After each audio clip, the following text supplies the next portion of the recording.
Greetings, fellow armchair Imagineers.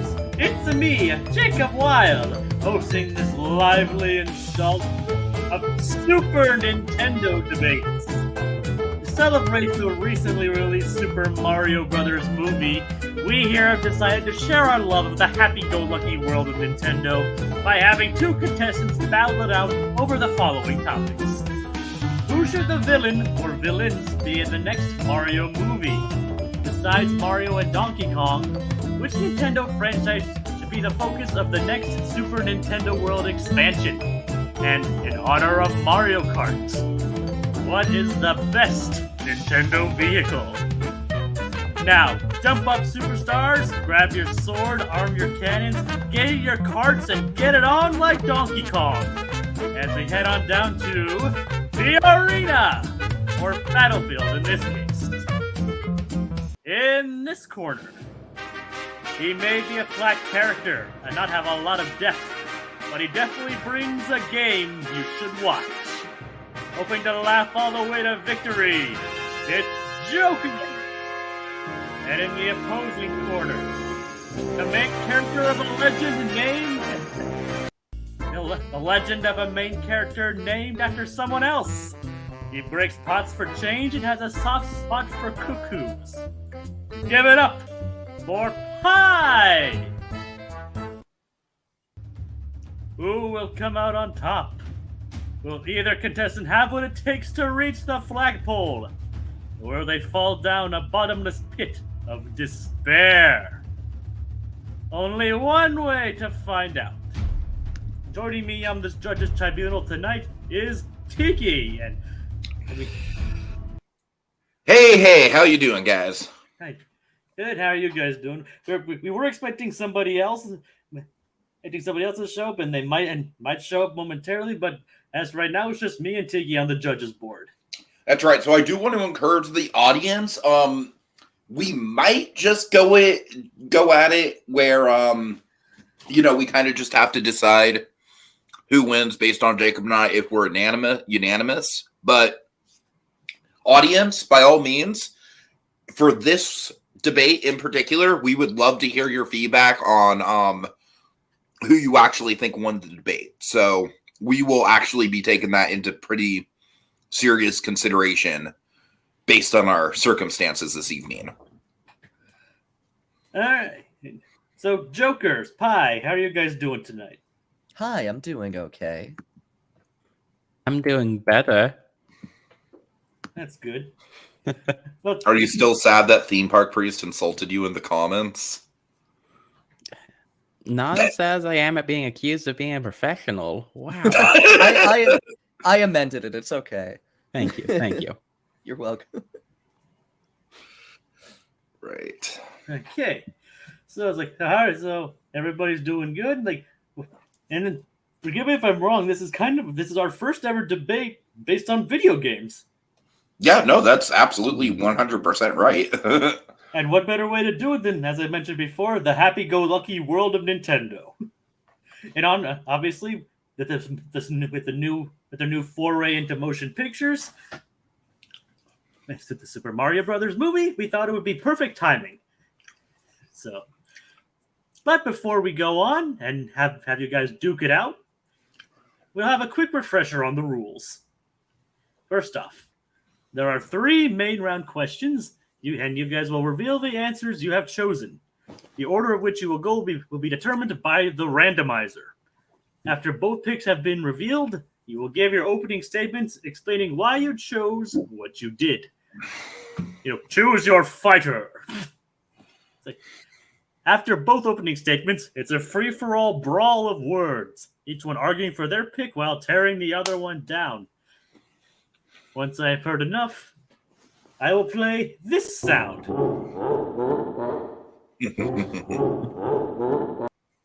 Signaling the end of the round. R2-D2's taking a vacation. Yes. He's earned a break. The judges, us, will then deliberate and vote for who won them over, and the contestants will win.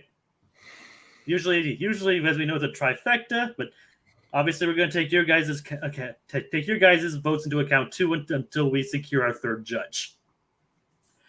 So be sure to let us know who you guys thought would win. And keep in mind, though, it is based on the strength of the argument, not your personal favorite choice. Mm-hmm. And at the end of the third main round, each player will be offered a chance to flip a coin, here named the Nintendo. Nice. It's simple. Heads, you gain a point. Tails, you lose a point. And hidden within one of these rounds is a hidden coin. Here I decided to dub it the Kirby coin, offered to the winner of in the round in which it's found, either doubling your points earned for that round or rendering your effort completely pointless.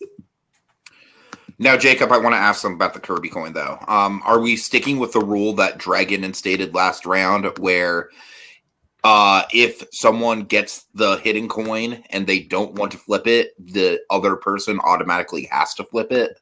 I'm not going to enforce that this time. You're not going to enforce that? Okay, that's fair. That's fair. I mean, just checking. These guys haven't debated for a while, and especially Pi, who hasn't been around for a bit, so I'm going to keep things somewhat fair.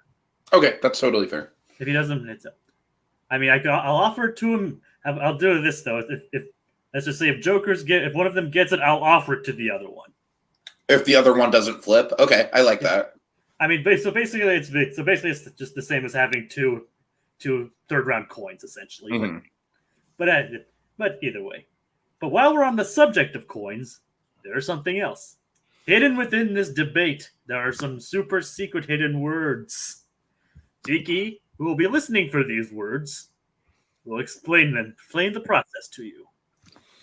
Well, you see, folks, we have 4 words this evening, 4 words and or phrases. And let me tell you, folks, if you say any of these secret words, you will initiate what I am making up on the spot as the Koopa coin. And usually these coins don't get names, so this is special. Right. And the penalties are secret too. But folks, let me tell you, if it lands on heads, that's not going to be good. That's going to be like a red shell to the face.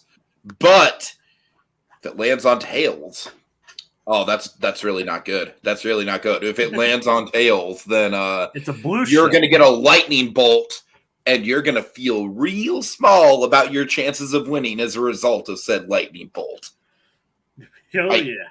No one can hype up how bad the Tails thing is better than Dragon, though. So, let's put it this way. You know when you're feeling good in Mario Kart, like you're near it's the third lap, you're in first and everything, but then everybody gets power ups and you get hit all at once and you end up coming in last place. Mm-hmm. That's exactly. Yeah, it's not just going to be a light; it's going to be all the power ups, hitting you all at once. That's how bad Tails is. Yes, that's exactly it. All right. And of course, after the main round is concluded, we will enter the speed round. We have a list of questions, but those of you in the audience, in addition to judging this time, feel free to submit your own questions. But remember, you will be the sole judges of those, so she'll be here. So feel free to stick around if you want to have your questions answered and judge them yourself. And basically, and also I forgot to mention with the words, they can be said within any round of the game. Like basically, whenever the first round begins, that's when the mines are laid out. Sure. And of course, the first of 5 points will win the game. Do you guys understand these rules if I laid them out for you? Vaguely. All right. So since everything is square, Diggy, cue the randomizer. Okay, this will determine who goes first and who goes second. Okay, It looks like Pie's going first. All right. Right. And sorry guys, let me. And that brings us to the first question. And that, who should be the main villain or villains in the next Mario Brothers movie. As most of you have guessed or known, the villain in the first movie is obviously Bowser. I mean, who else could it be? Voiced wonderfully by Jack Black, and he definitely stole the show. So, and in addition to the star, he stole the show. But so I was like, but probably not wanting to repeat themselves, it'd probably be a good idea for them to open themselves up to have another villain take the stage in the next feature film. So, guys, lay out your picks. Lay out your picks first. Just tell us what they are. Hi. Shadow Mario / Bowser Jr. All right, Jokers. Yeah, I have Cackletta and Fawful from Super Mario.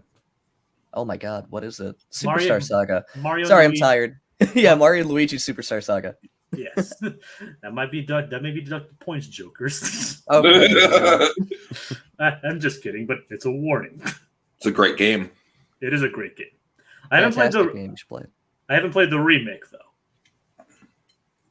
But so basically, now that we've heard our picks, Pi will explain his as an opening statement, then Jokers, and then after that, then it'll be the free for all. So, Pi, opening statements.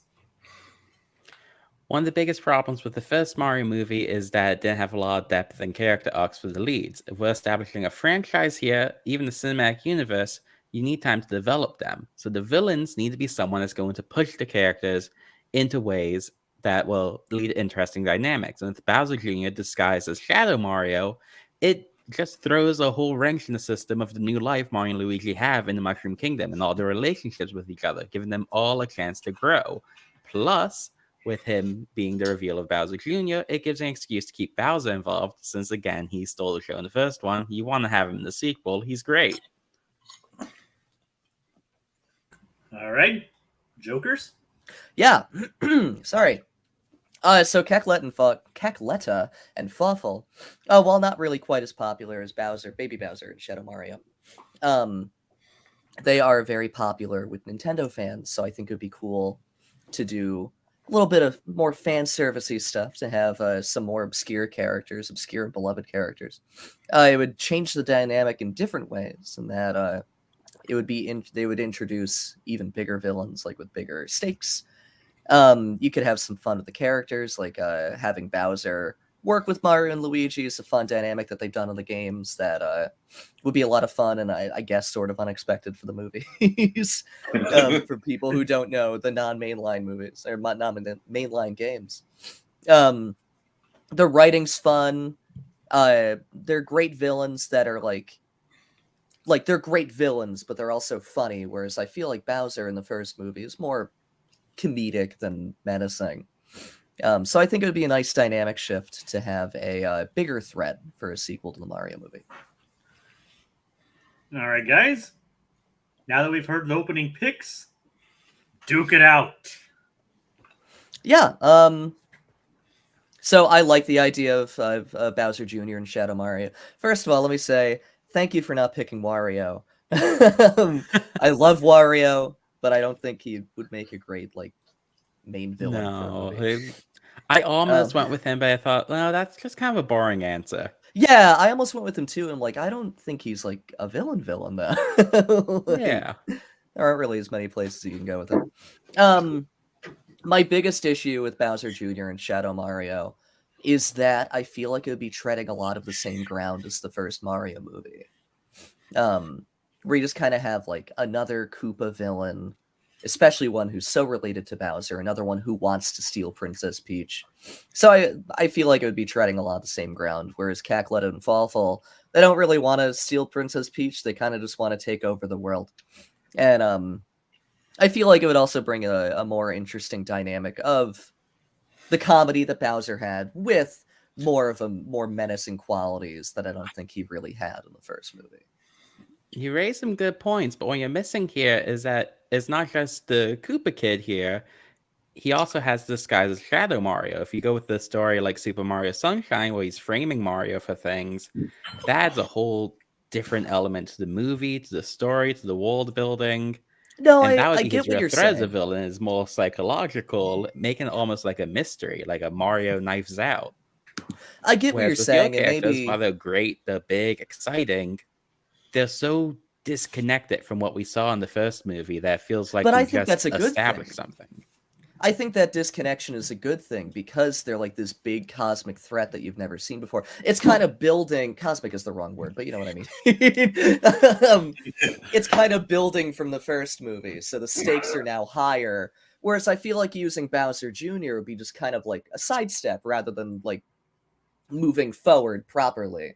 And also, a lot of this is because I'm a big fan of the games. But I think Shadow Mario is a little obvious. Like, you see Shadow Mario, you're like, that's not Mario. And, like, everyone's like, Mario, why are you, like, doing bad shit? But, like, everyone knows that, like, I don't know. I think the twist is obvious. Where I feel like Cacklet and Fawful have more forward momentum for the franchise and would bring it to new places, especially if you could use that dynamic of Bowser having to team up with Mario and Luigi. I There's get a where lot you're you could coming do with from, and that. none of that would be Yeah. bad. I just feel like that's too big a step for this early.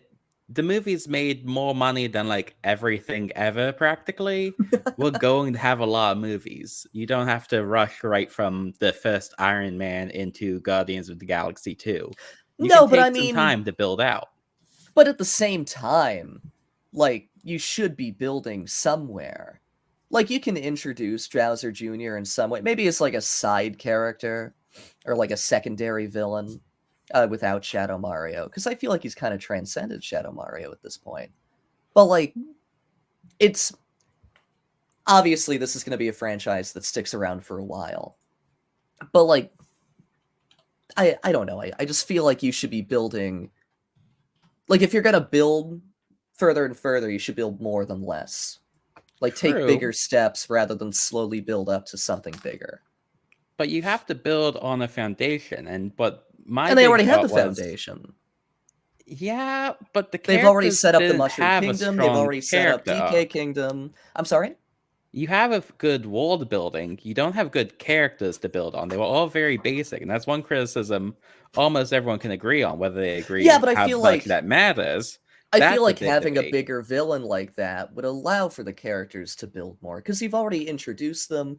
You already know this main core of Mario characters, both hero and villain. So I think it would be fun to bring in another villain that's totally separate from that, and how both of these sets of characters would interact with each other now, and how those dynamics would change, and how they would grow as characters in reacting to these big villains in Cackletta and Fawful. Because That could be really interesting. Like, I'm not but saying at the it would be same bad. time, like, I just think it would be more interesting to have the conflict be more interpersonal and build the characters that way. So that way, by the time we do the big, crazy out there enemies like yours, we already know exactly the characters, how they've grown, what their dynamics are, going past just pretty much well, this first meeting. They all have like 2 minutes and 2 conversations each. I think at that point the question is, this is an animated Mario movie. How round do we really want these characters to be? And that isn't to disparage like family films as being a family film, but like I don't think we really need a deep deconstruction of the Mario characters. Like I think they can build in reacting to things, and they don't really need to have interpersonal conflict. They can build as characters through larger conflicts. Like I don't know, I'm not really watching a Mario movie for character building. I'm watching it to see the Mario characters, and I'm watching Mario movies to see them like take down enemies and like explore the world of Mario more, which I think Cackletta and Fawful would allow these movies to explore the Mario world and all of the surrounding kingdoms and other locales more than just another Bowser story. Or Bowser-related story, rather. An excellent point, but that would also lead into my other problem with your picks, doing them this early. That is such a big step up. How would you top that? I mean, Mario has bigger enemies than Fawful and Cackletta.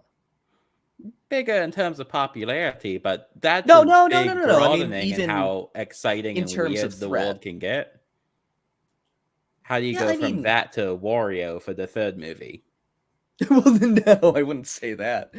I So, think like, it's if a you're good way skipping to. ahead to something like Farfall that you would usually build for in terms of scale and tone, you're skipping past a lot of characters that would be a step back in scale. I mean, yes and no.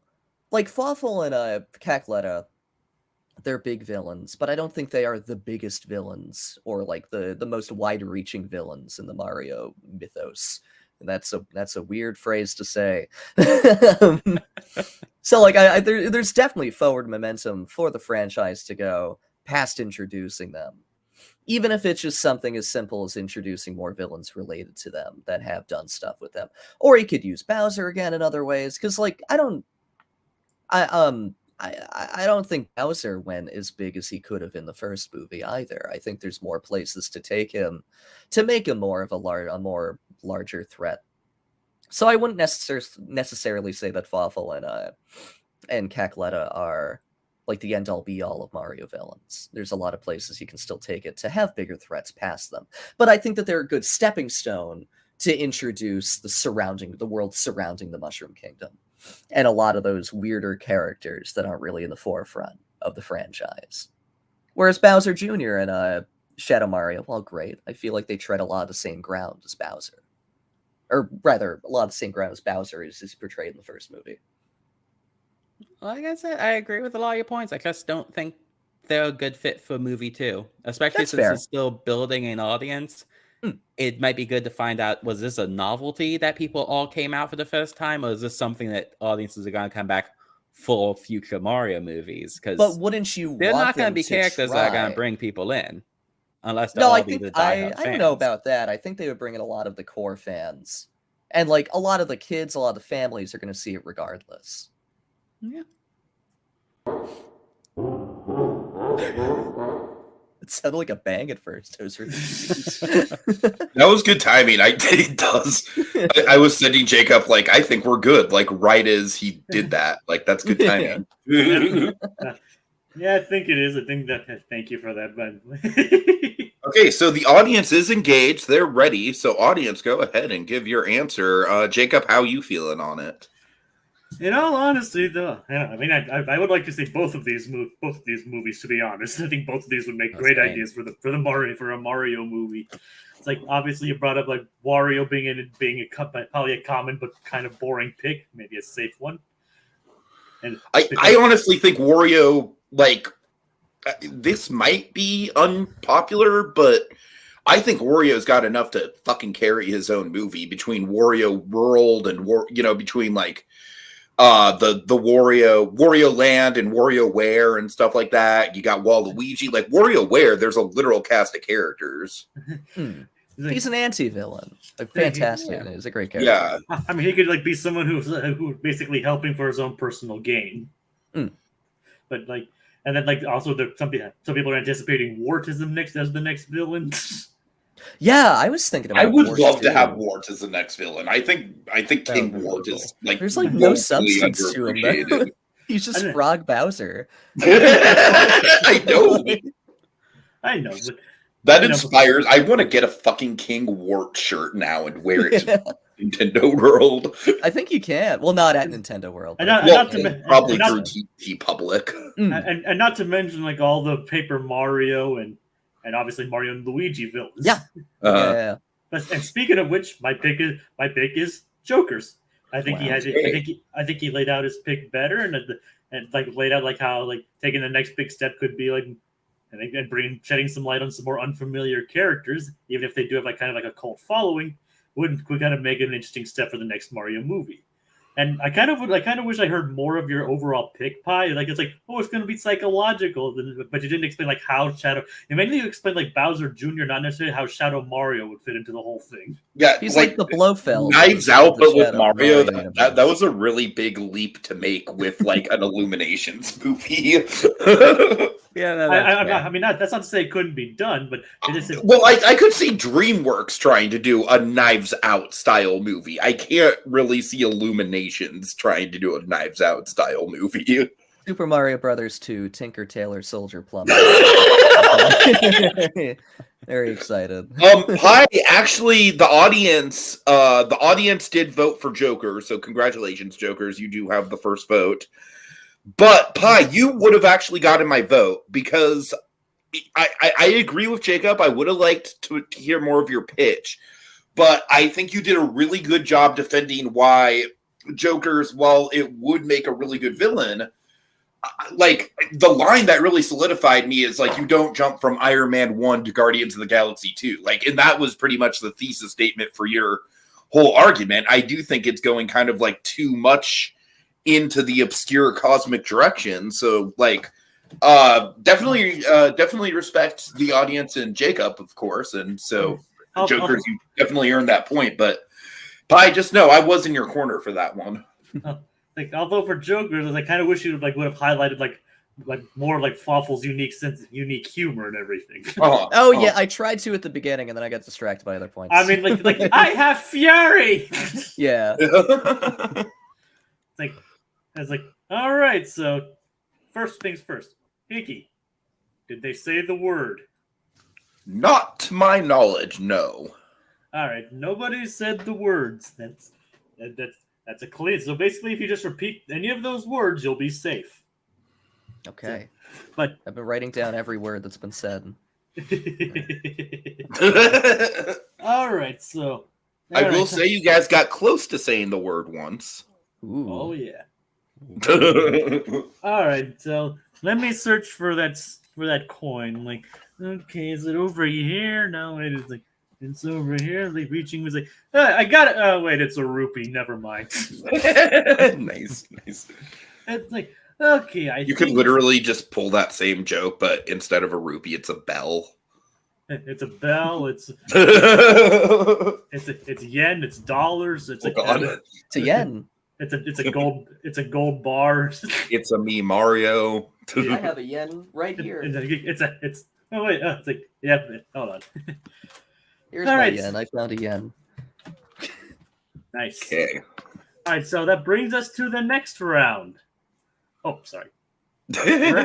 Round 2. Now, obviously, Super Nintendo World has just opened in Universal Hollywood and is set to open in sometime in the next year at Universal Orlando, Florida. But Epic Universe. Epic Universe. Hype. And what's one that's already been announced. Watch Epic Universe just fucking fall flat on its face, man. It's gonna be like Disneyland Universe. All right, as I was saying. Oh, I'm sorry, Jacob. So basically, and obviously, and then with the Japanese one having a Donkey Kong expansion on its way, that leads us to the next question. Besides Mario and Donkey Kong, obviously, which Nintendo franchise should be the focus of the next Super Nintendo World expansion? Same order as last time. Pi? Well, I mean Zelda. I could practically just stop at saying it's Zelda, but I'm not going to. I tried that. It's just your pick. It's just your pick. I mean, Zelda would be such a great theme park land, partly because it has such a great, distinct environment, so many iconic locations. Hi. Just, I'm sorry. Just let. Oh, just Zelda. Sorry. Say his pick. I'm sorry. I'm tired. Yeah, Zelda. It's all good. So yours is The Legend of Zelda. All right, Jokers. I have Pocket Monsters. All right, Pocket Monsters. All right, now Pi, you can give your opening statement. It has so many iconic locations. Hyrule is amazing.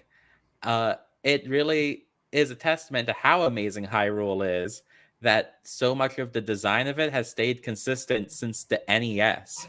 You still have Death Mountain. You still have valleys, forests, caves to explore. So many great, interesting places that over the years since really Link to the Past, the only changes has been tweaks, like shifting around exactly where things are and then adding more to it.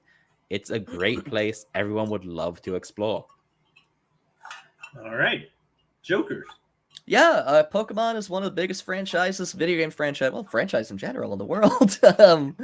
And I think it's really in line with the design philosophies of Super Nintendo World right now.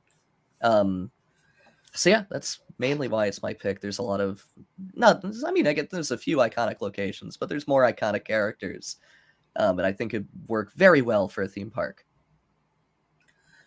All right, guys, time to battle it out.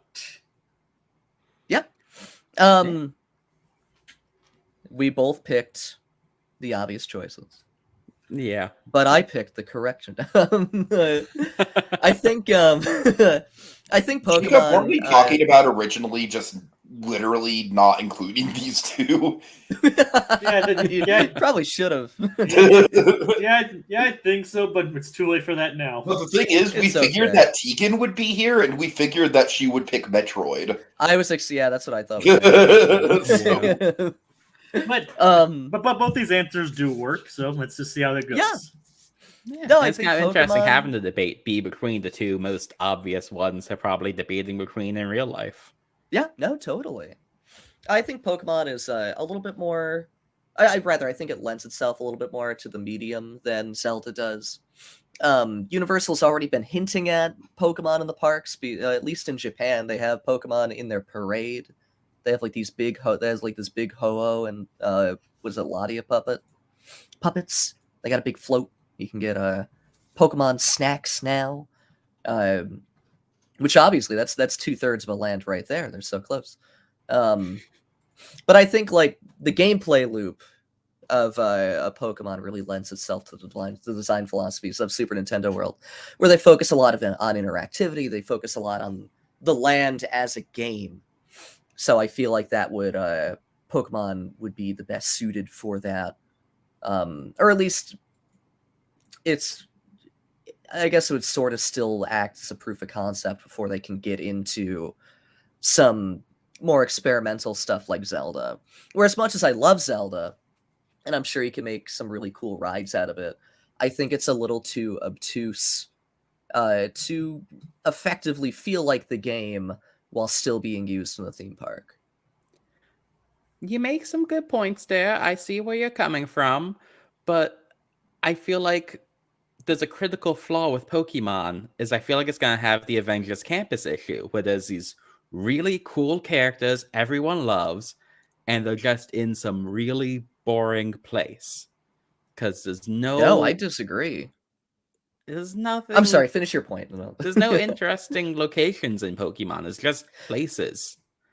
The Pokemon themselves are what's interesting. You take Pokemon out of Pokemon, it's a boring place to walk around. You can take everything out of the Zelda games. Link, the puzzles, Zelda herself, Ganon, Hyrule. Well, I mean, if you take Hyrule out of Zelda, you just get Japan, which I can walk outside and visit. I mean, I guess if you go that far, if you take the world itself out of the game. If I want Wind Waker, I can just go to Florida. But, I mean, the thing with, obviously, the Pokemon are what's going to make Pokemon. But I think outside of the locations, because of course Zelda has more iconic locations than Pokemon, for the most part, there's a few iconic Pokemon locations, like Lavender Town, stuff like that.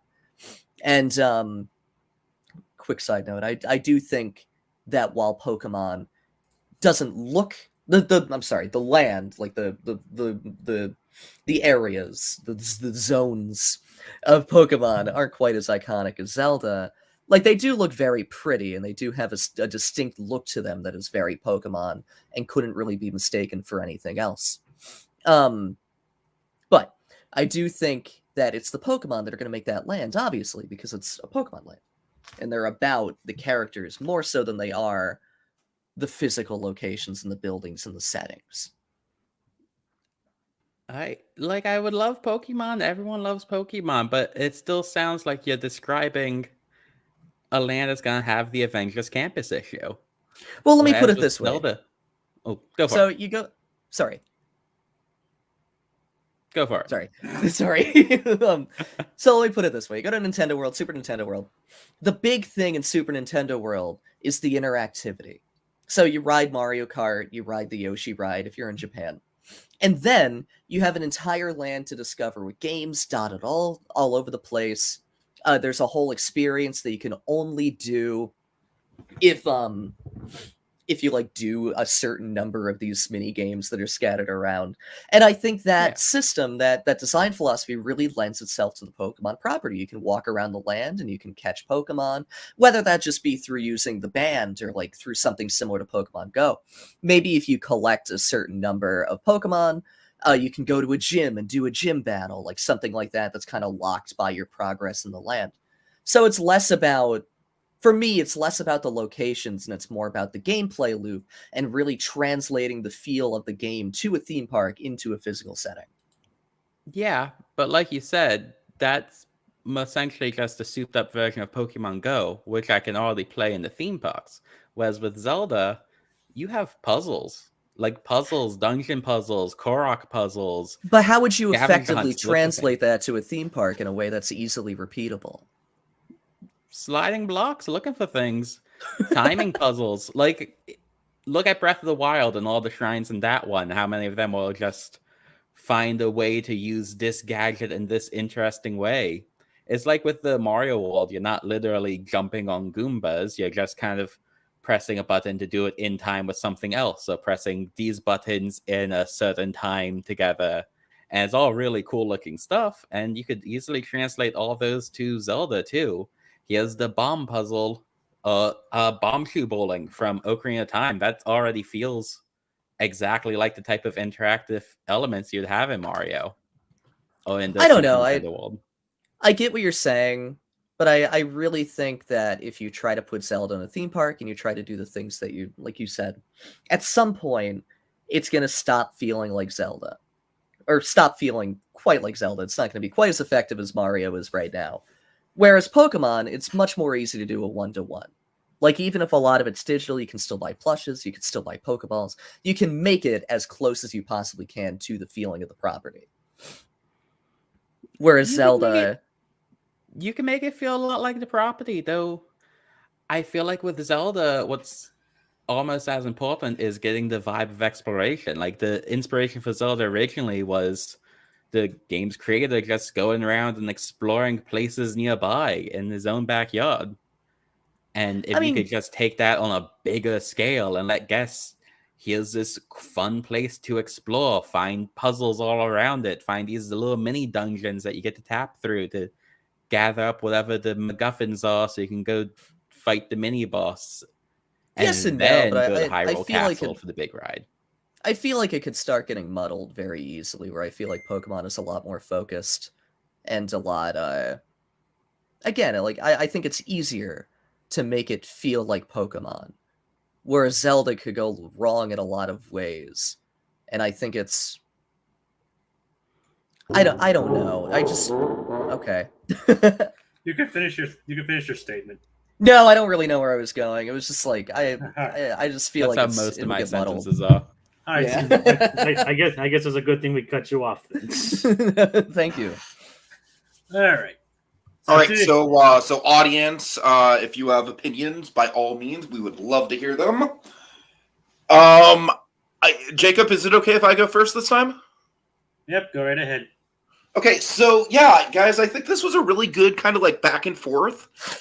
Ultimately, while I do not agree with Pai's assessment that there's really nothing, that there's not interesting Pokemon locations, and when he was saying, I think a point was made that Zelda is just Japan, and I was like, that's literally also Pokemon. Yeah, I know. To be fair, only 2 of them are literally just Japan. Technically, the first 4 regions are based on Japan. Right. Some of them are literally just Spain. Well, literally, we're saying the word literally a lot. Literally just Hawaii. Those were like the only generations I actually grew up with. So, yeah. Anyways, ultimately, though, I am going to go with Pai because I like my pick. Jokers, you had, honestly, I think you had the better opening statement with the interactive elements and stuff. I think that Pai just did a really good job of explaining, like, once he kind of laid out, like, yeah, the puzzles are, like, I could pretty much picture in my head, like, yeah, it'd be pretty much the same thing as the Power Band mini games, just Zelda themed. So that convinced me. But it was a really well fought battle, guys. So, and Jacob, I'm sorry, you're in the position that I was in last round because the audience has made up their mind and they are saying pie as well. So pie gets the point. Jacob, were you leaning pie as well, or were you leaning Jokers? I was leaning towards pie with Zelda. Okay. So clean sweep there on the pie front. All right, so it's 1-1. Jokers has won, and pie also has won. So it's a tie game. I know that's kind of a roundabout way of saying it's a tie game, essentially. It's okay. We got there in the end. Yes. Yeah. It was very tautological. Yeah. Yes. It's like, so Tiki, the word. What's I have that? not heard it. No one's heard about the word. All right. It wasn't Miyamoto. I was considering that. I just think it'd be too easy. No, that's fair. Yeah. I was really worried it would be Miyamoto, which is why I specifically didn't say Miyamoto. That's why you said, like, the creator. Mhm. Yeah. You can get around it by saying Miyamoto-san. Oh, That's a different... Technically, that would still count. I know. And remember, you can still. I didn't mention this, but you can still get and still say the word in between rounds and get in trouble. Mhm. Gasp. But you All haven't. right. But you still haven't said it yet. Thank God. But all right, time to search for it. Time to search for the coin, and now that's just Cappy. Get out of here. That's just some peanuts.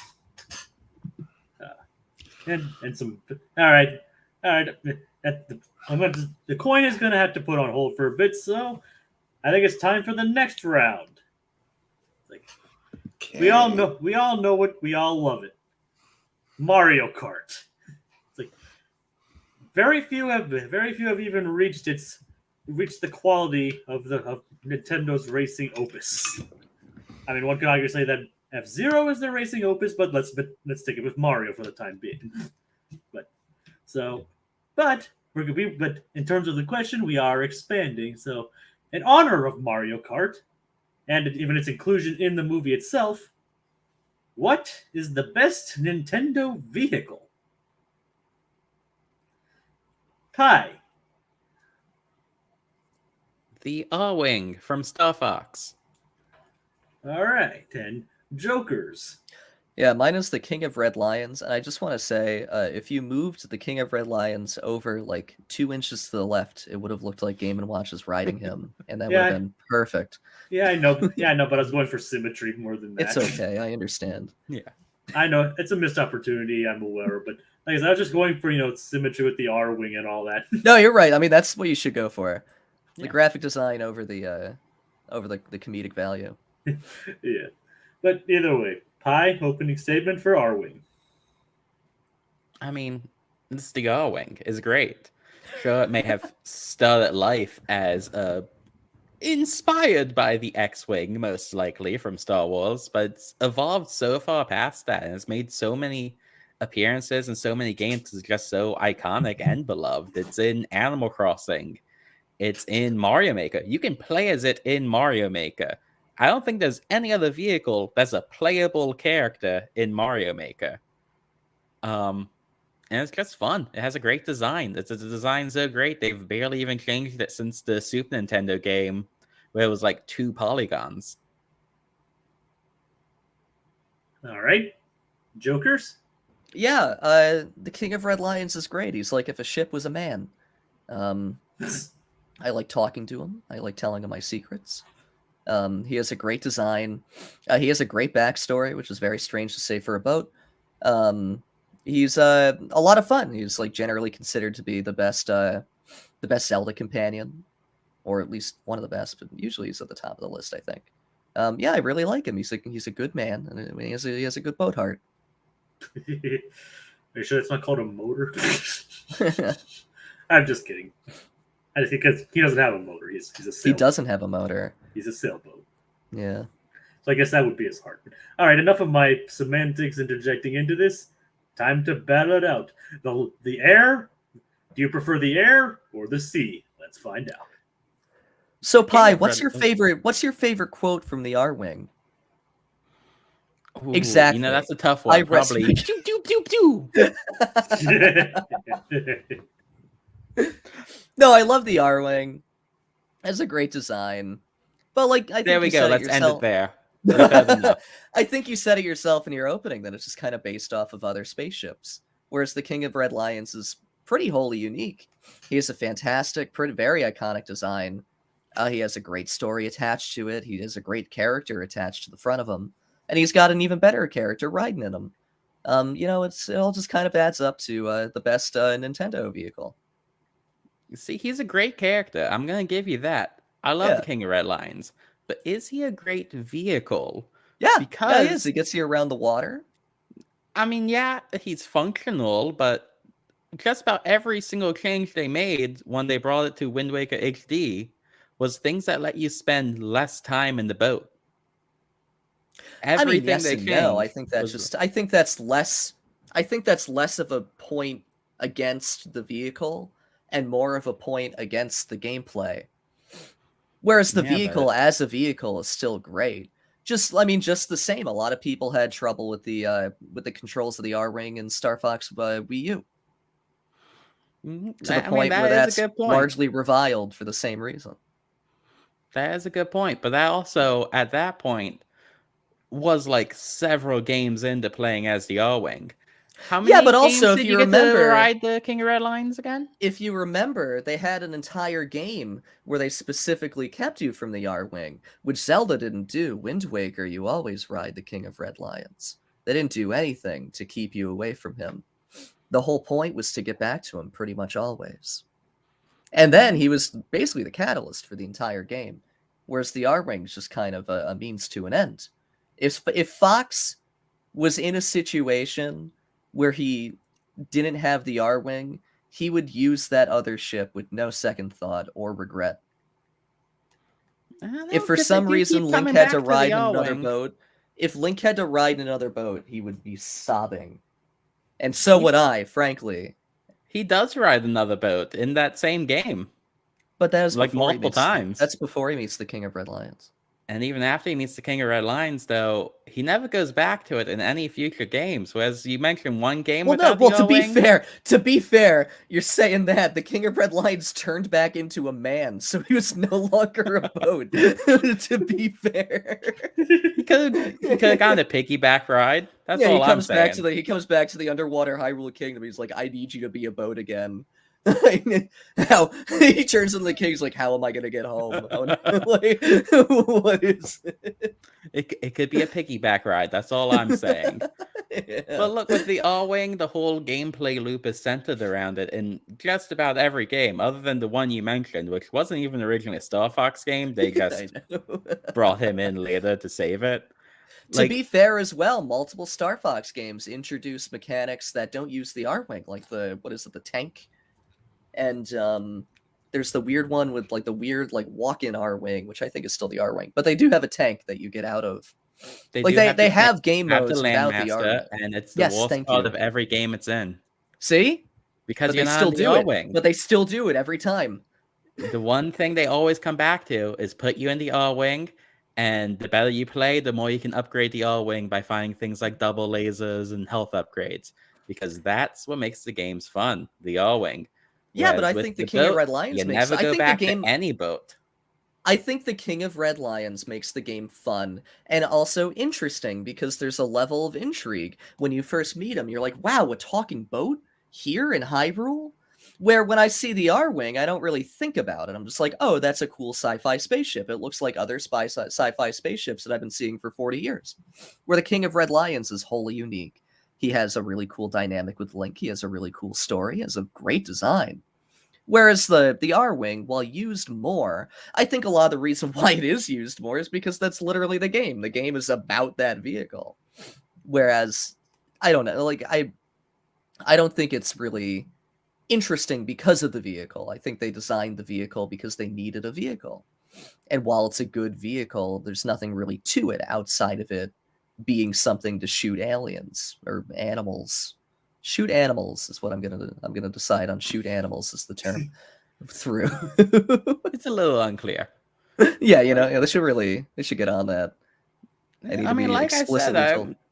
I'm definitely not going to argue the R-Wing is better as a character than the King of Red Lions. Well, I'm not just saying as a character. I'm just saying that I think the R-Wing is there specifically because it needs to be, where the King of Red Lions serves more of a story purpose, even outside of it as an active character. So I feel like its integration into the game is more unique. Whereas the R-Wing is just kind of because they wanted a sci-fi shooter game. Yeah, I get what you're coming from, but at the same time, the game is built around the R-Wing. Like you said, the R-Wing is the game. Like, even on the ones where you aren't in it the whole time, it's a huge part of it. Whereas King of Red I also Lions feel like more is a people companion character. I feel like more people would recognize the King of Red Lions. The R-Wing just kind of looks like any other sci-fi ship. And again, like, people know Fox, but not a lot of only people... What? Why'd you stop me before you did it? I did it, and you still kept Yeah, talking. you did it twice. I didn't hear it. I heard a ding. I heard a ding and then nothing else. Well, I did it either way, so. All right, whatever. Can you really play as Mercedes-Benz in Mario Maker? Yeah, you can. Yep. It's also in Mario Kart, Mario Kart 8. I knew that one. I did not know it was in Mario Maker. Yeah, there's a little RFID chip underneath the Benz that you have to put on top of the Wii U. All right. Okay, so I guess I'm going to be coming down on this one. Yeah, sure. Audience, of course. Get your feedback in. All right. Like, my vote is going to go to Jokers with the King of Red Lions. Like, it was a pretty interesting pick considering it's actually a ship it's actually a vehicle that also doubles as a character, which was a unique choice and could have gone wrong in multiple ways. But he highlighted though Pi did mention that it's mentioned some hits against it, considering the gameplay and everything. It's Joker did point out that he makes up for being an interesting character and basically, as it's revealed, to being the catalyst of the story in the first place. So considering the strengths and arguments, I'm going to go with Jokers for this one. All right. That is where LEB is leaning, and that is also where I am leaning. So that is a clean sweep for Jokers. Sweet. Hooray. All right. And so you did the King of Red Lions. Tonight, so have a good night, Priest. Yeah, good night. Bye. What'd you say? I'm sorry. As soon as I saw you pick the King of Red Lions, I was like, oh, dang it. Why didn't I pick that? That's my favorite game. Oh, no. You're right. I mean, you even chose Toon Link as your representative. Yeah. You're right. You know what the funny thing is, Pi? If you would have picked that first, if that would have been your first pick, Jokers would have been willing to step down and let you have it. Yeah, I told him to, because every time I always get first pick, and I feel like I pick the best ones. A lot of the time. That's okay. I was also fully expecting to be doing this against Tegan, so I thought I was going against Samus's gunship. That would have been tough, too. Yeah. I don't necessarily know if she would have picked that, just because when we did our trivia show, there was literally a question what is the name of Samus's gunship? And it's literally just Samus's gunship. Yeah. And I feel like that was kind of a little bit of a revelation for her. Oh shit, that ship might not have as much character as I thought it did. So Priest did vote for Pi. So Pi, not quite a clean sweep there. Yeah. I'll take it. All right. Priest didn't like that the King of Red Lions turns back into a man. You know what my favorite moment in this debate was? I love when you pointed out just something about in Star Fox they have a game where you don't use the R-Wing and it's the whole game in Zelda. I'm like, yes, it's the whole game. The King of Red Lions is pivotal to every Zelda game. Yeah, he is. Yeah. Legend of King of Red Lions. My favorite is when you meet him at the start of Breath of the Wild, and before he dies, he turns back into a boat. And he's I mean, King of Red Lions is literally the former king of Hyrule. yeah, So, yeah. So yeah, so I think that definitely, but so I still stand by my pick. Yeah. Yep. All right, so that what that means. First off, Tiki, the word. I did not hear it once again.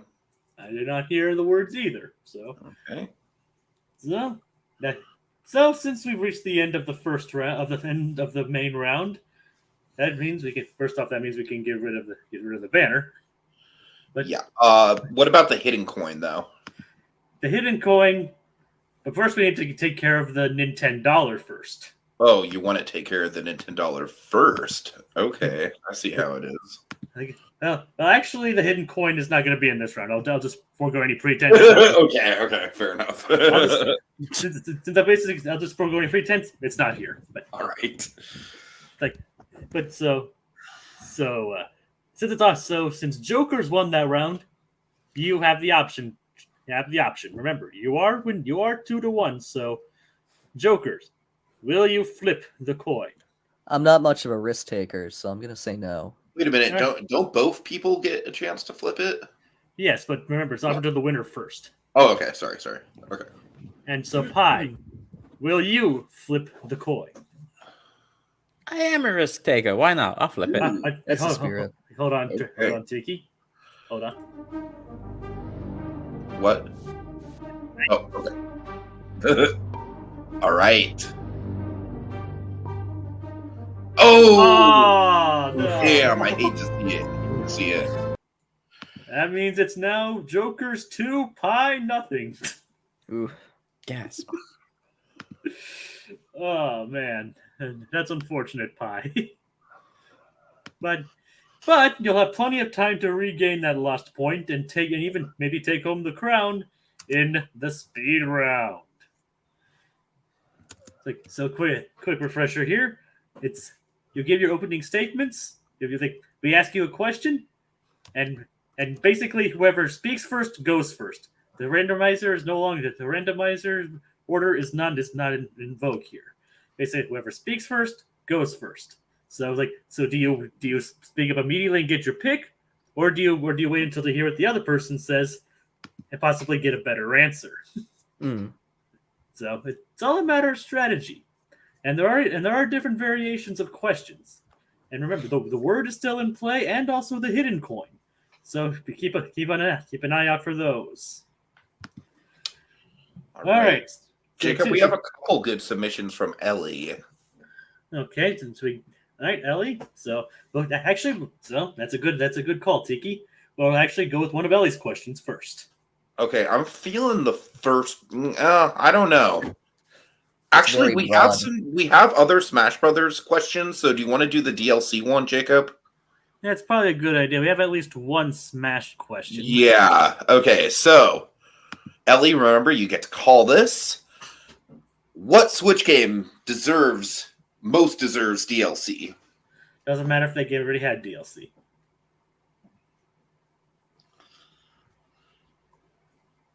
And remember, it doesn't matter. The randomizer order doesn't matter. Who speaks first goes first.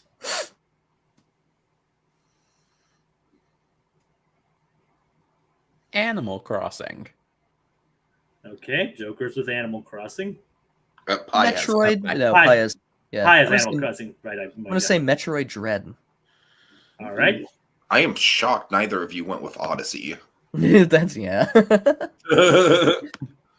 We're going for the least obvious this It's time. already perfect. All right. Yeah. All right. First things first. 30-second opening. 15-second rebuttal. 30 seconds. 15. Then 15. In the order in which you guys spoke. Ellie B, keep your ears out keep your ears out, and you'll be the one who's judging. Right. And whenever you're ready, when you first speak, the timer will go. Animal Crossing is great. Everyone loves it. The problem is there's just not much to do beyond just existing in Animal Crossing. And in a lot of ways, it's been surpassed even by things like Disney Dreamlight Valley, which isn't even a finished game. Whereas a new DLC could push the franchise forward in more than just customizing a town in new ways, and into ways like building on interpersonal relationships between the characters, like the Mabel storyline or history between Red and Nook. Oh, oops. First up, sorry. All right. Okay. I really adored Metroid Dread, and I think it's a fantastic game. I love the world. I especially love the gameplay, and I just want more of it. It's a pretty decently length game, but boy, do I just want more of it. More than just a boss rush that they put out for free. I didn't really care about the bosses. The bosses were fun. I want more of the world. I want more of the exploration. I want more of that gameplay loop that's in Metroid. Just give me more Metroid, god damn it, please. That's all I want right now. On my Switch tomorrow. Thank you.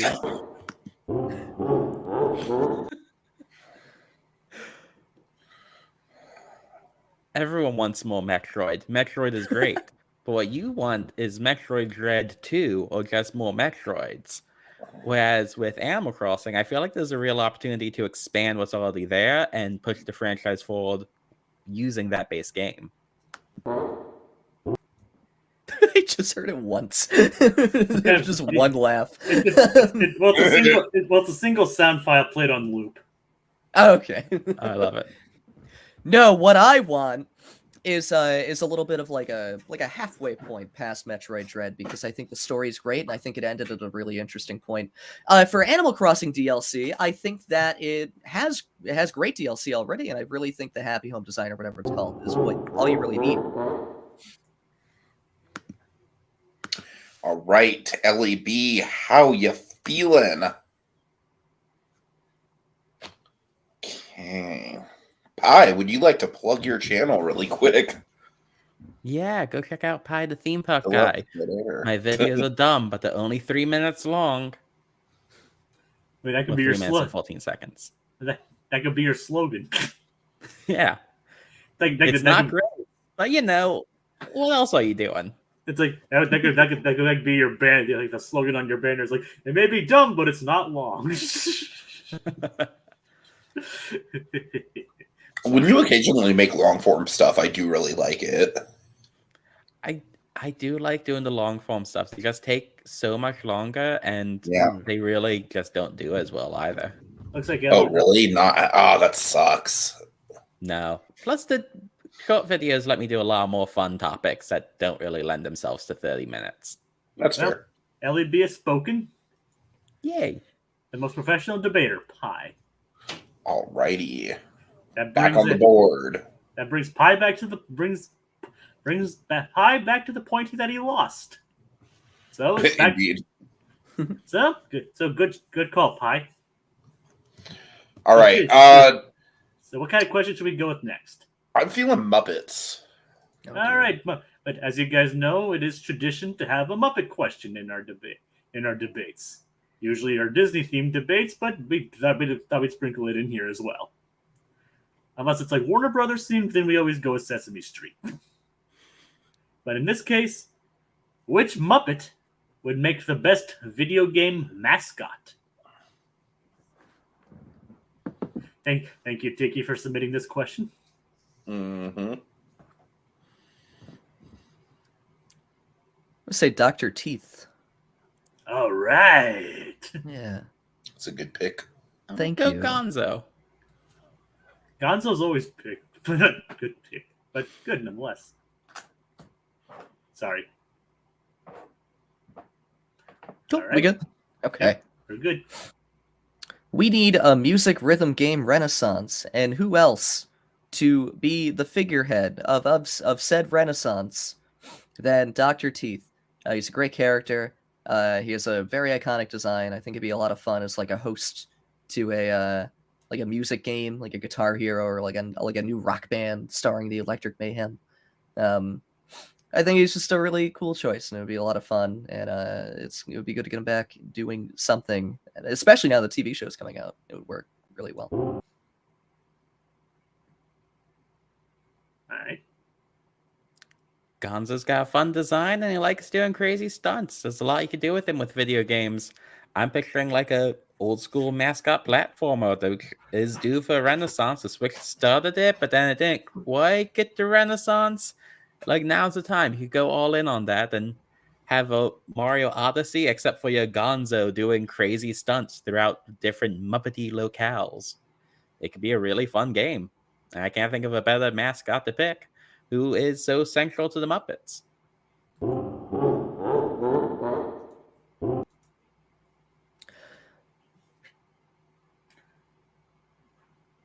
We good? Yeah, we're good. Sorry. I can't really picture Gonzo as like a video game mascot. I don't know if it's just because he has an odd design or what. But I think I don't know. I think Dr. Teeth was just more like a fun choice. Like I just picture him like kind of guiding you through like this music game, like through the sets and through like congratulating you at the end, like his Dr. Teeth, like oh.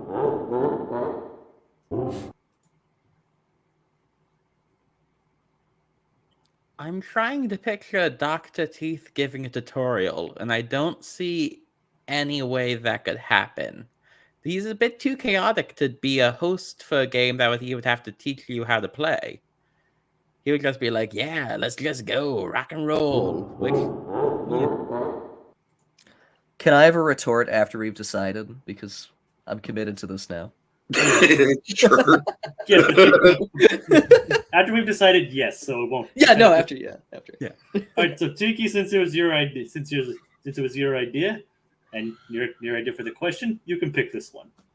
I'm going to say that Jokers easily had the better pick, but Pie had the better arguments. Points goes to Pie. Oh yeah. I just honestly, when I picture this, I'm more picturing like when I think video game mascot, I'm specifically picturing like platformer. So that like I just think Pie did a better job with what I was specifically looking for with this question. I don't know, Jokers. I think you got a little too caught up in the host thing. I think you should have said that you were looking for a platformer.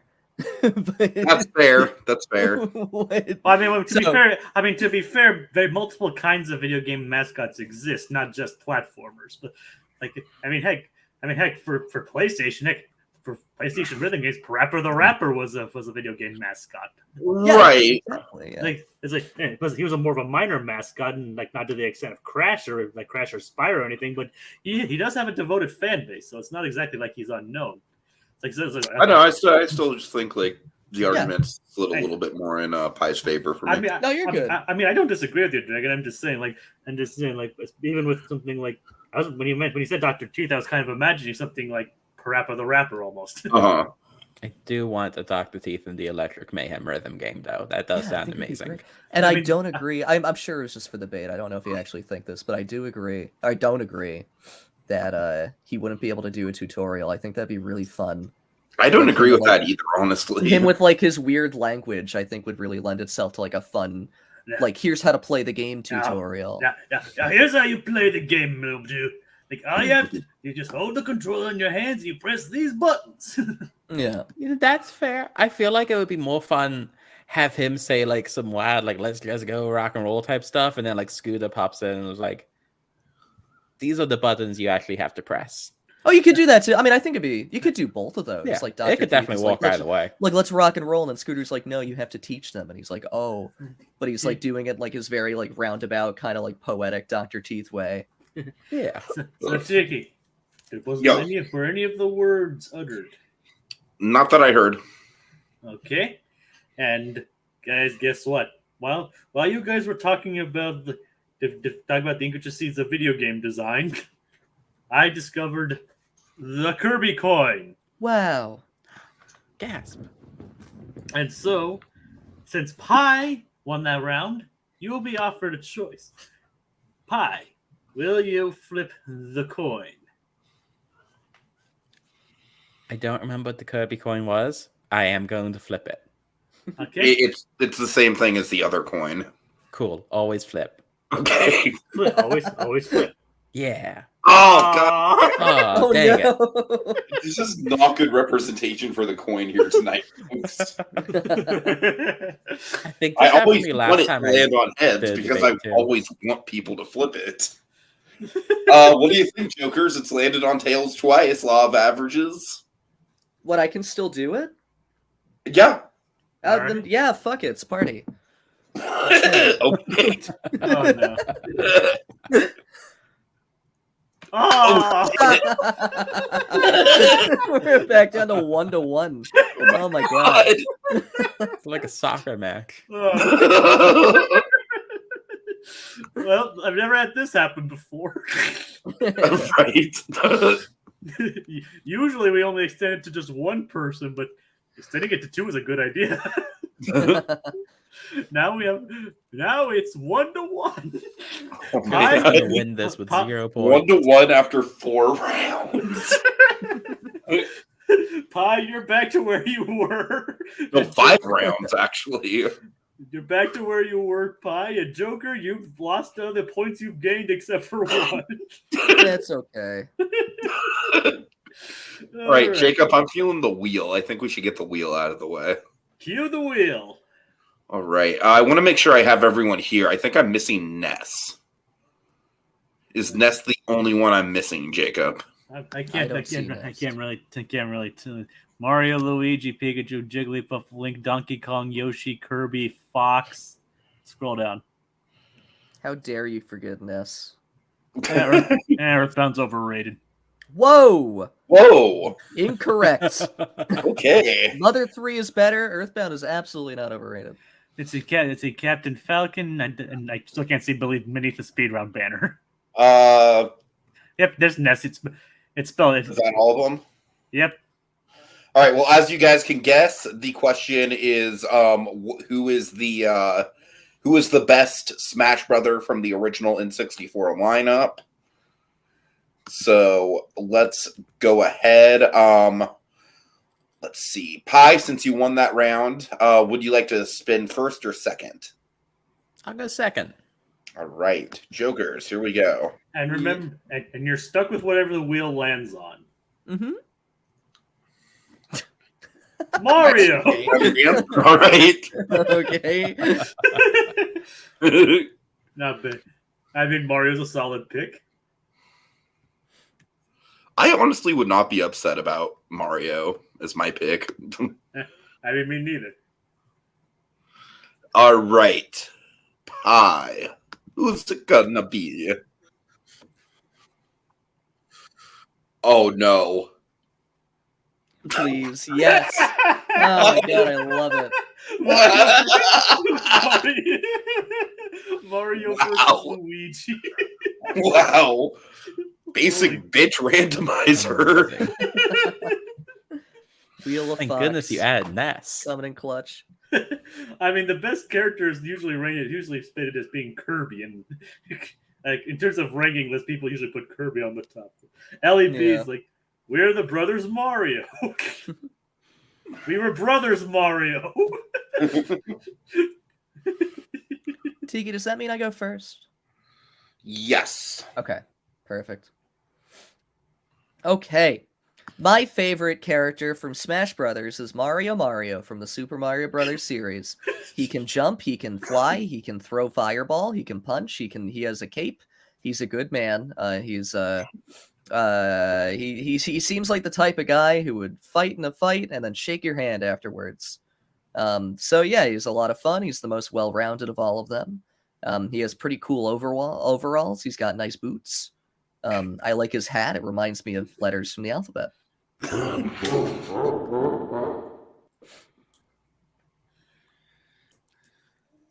Ditto all of those things, But L. but with a pleasing green color instead of the overly aggressive red. It's more friendly, easy on the eyes. Brings to mind nature, Mother Earth. It's how can you not like Luigi? He's the best of the two characters. Which one starred in Luigi's Mansion? That's right, Luigi. One of them's Charlie Day.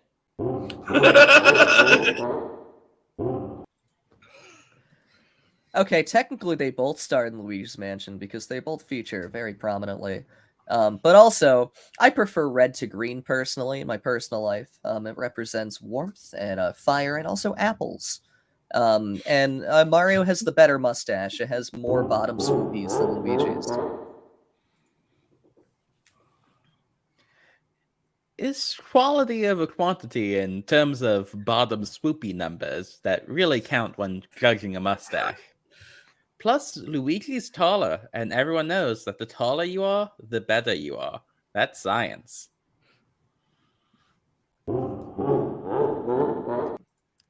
Mario is a short king. All right. Alphabetically, L comes first.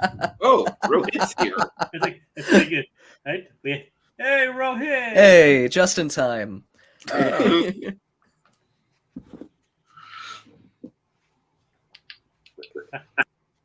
Hi, everyone. Hi, Rohit. Hi. Oh my God, I would like just to say sorry. This is a very live interruption. I do apologize. I just completely spaced out on that part. I assume the tournament's going well so far, or the debates are going well so far. Yeah, it's totally fine, Rohit. Yeah. We just made the audience the third judge. That worked out totally fine. Don't worry about Okay. it. It's round 7 and the score is 1-1, so we're doing pretty good. Round 6, yes. Round 6, I'm sorry. Let's just say they both lost points at the last coin. Okay, I was like, how does that work? I was like, oh man, We both This is did what happens very when this, poorly. Just wild madness. I do apologize. I just Basically, Pie's been perpetually at 1. Yeah. Right. Oh, God. So, Rohit, if you want to stick around, you can, by all means. But, we're kind of in the speed round, so... sure. Well, I guess if you need a speed round question, I can just offer one on the fly. No, I mean, you can still judge the questions if you want. Oh, cool. All right.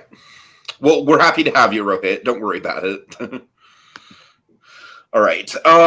Let's see. Okay, so how much of that did you hear, Rohit?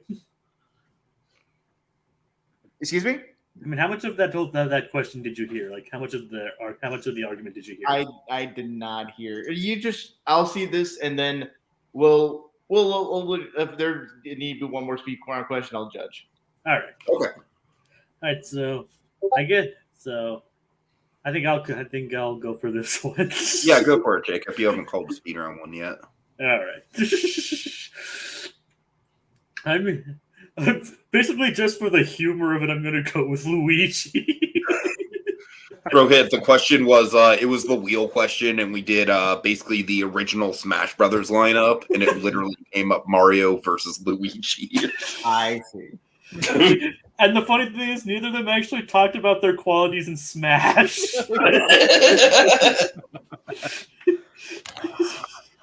like literally, Smash is only mentioned like as a basis for the question, not even included in their arguments. But basically, I think I was basically won over when he was like, "Ditto, but in green." All right. Okay, so Tiki, the word. No. All right, so what kind of question do you think we should go with next, Tiki? I have a speed round question. I don't know if that's on the fly or if I'm permitted to. That's such a late juncture. All right, Rohit. Sure. All right. You can field it with us. And we can decide whether or not to go with it. Sure. You have to Wait, eliminate. we need to update the score first. Sure. Oh. Sorry.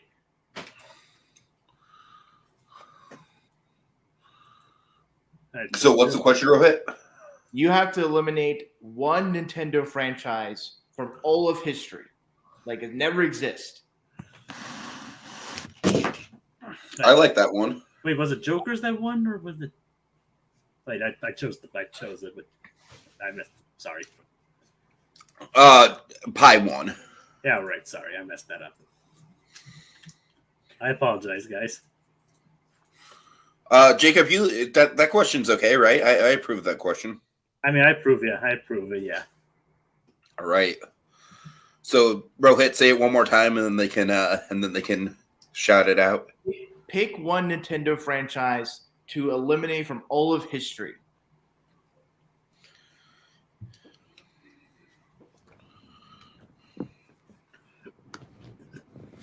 I'm going to say Mario. Oh. Okay. Yeah. You know what? I'll keep in that spirit and I'll go Zelda.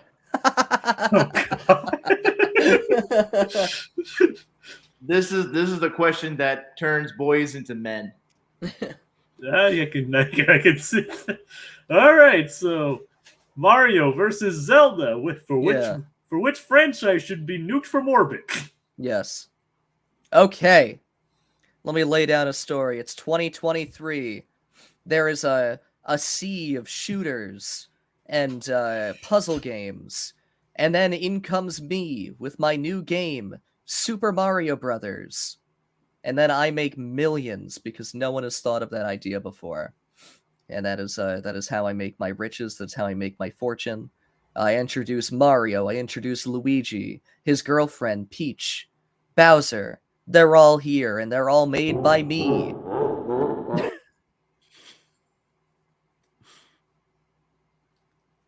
Hi. Ditto, but in a green tunic. No, I love point and click adventure games, and they kind of went away with 3D adventure games. And what was the biggest 3D adventure game? Zelda. You get rid of Zelda, maybe I get another Grim Fandango. I love me Grim Fandango. It'd be sad to lose Wind Waker, but Grim Fandango, King's Quest, I love these games. And that's it. I just want to sell you on this new franchise I've invented called Mario. There's a small, portly Italian plumber. He eated a pasta. He eated a pizza, and he saves Princess Peach. He saves a world called the Mushroom Kingdom, which is not any real place. Zelda just sounds like any other point and click game. Doesn't sound interesting to me.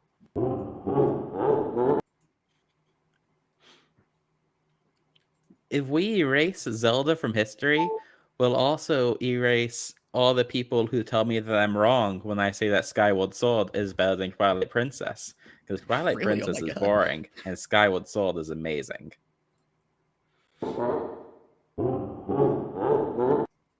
I think you disproved your whole point right there. Bro, hit. I think No, bro, hit you. I appreciate the inventiveness of the Mario answer.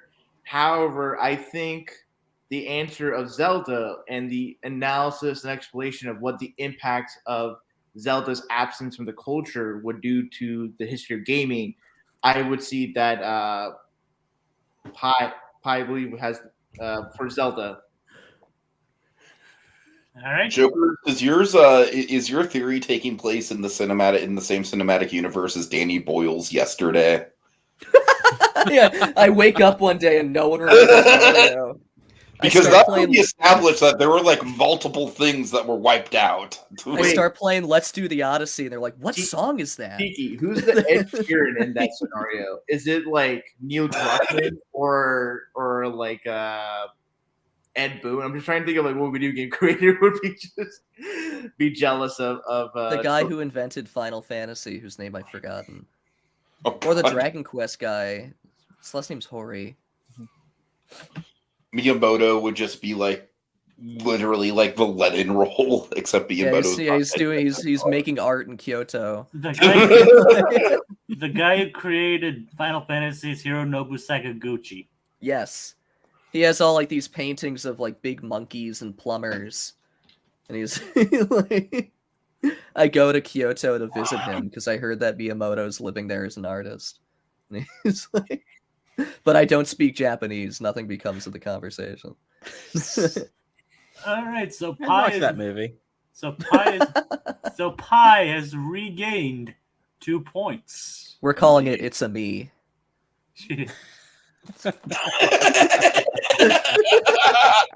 That's actually a way better title than Yesterday. Yeah. It's good. Okay.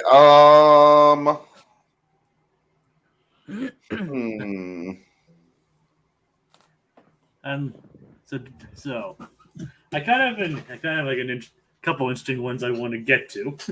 All right. What are you thinking, Jacob? Which ones are you It's like popping out? like a geological one, or one that has something to do with what today is. Okay. I kind of want to see the today. I wanted to see the question that's about today. Okay, Let's do that. All right, but I do want to get the other one in. Okay. That's like, which Nintendo character do you get to do your taxes? Tom Nook.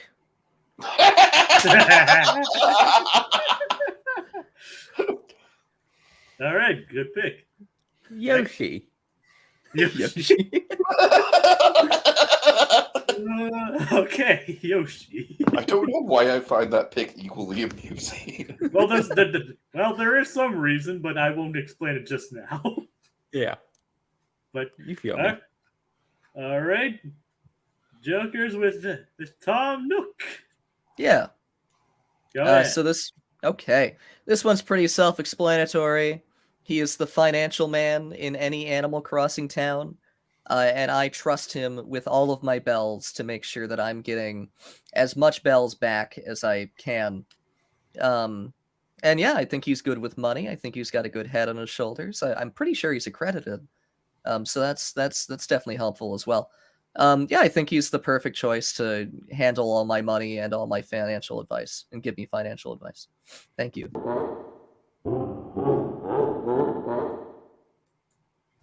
All right. Hi. If we're looking at your taxes being done legally, sure, Tom Nook's gonna be the best. But Yoshi famously, at least according to memes, has committed tax fraud. I think it was even in a Nintendo showcase one time. So if you want the biggest refund, he's gonna put down so many dependents. Like Yoshi, he's gonna max that out. Sure, you might have to run from the government eventually, but like, yeah, you're gonna make a lot of money in the meantime. I look forward to buying a car with my tax refund. Thanks, Yoshi. For the record, if the IRS is listening to this podcast, we would like to put on the record that Pie's views do not reflect the views of the judges of the So You Want to Engineer podcast. It's nice that we actually have a lawyer on our panel. Yeah, right. Yeah. I'm not sure that Yoshi is the best pick. That sounds like a way to get your money stolen. He sounds like the Bernie Madoff of the Mario universe. So he's absolutely not the best person. Tom Nook is not a nice person, but he is good with money, and I trust him, unlike Yoshi. And I wouldn't even be able to talk to Yoshi if he took my money.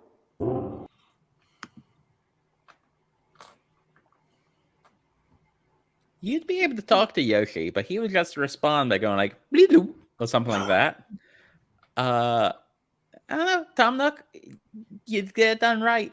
Yoshi, you'd get it done interesting. And I'd rather be interesting than right. Just saying. All right, Tiki, what do And you want before the decision is made, I like to make clear that we do not condone tax fraud in any government that Fictional or otherwise. Right. Oh yeah, of course. Pie, frankly, I think you were kind of a mess this round.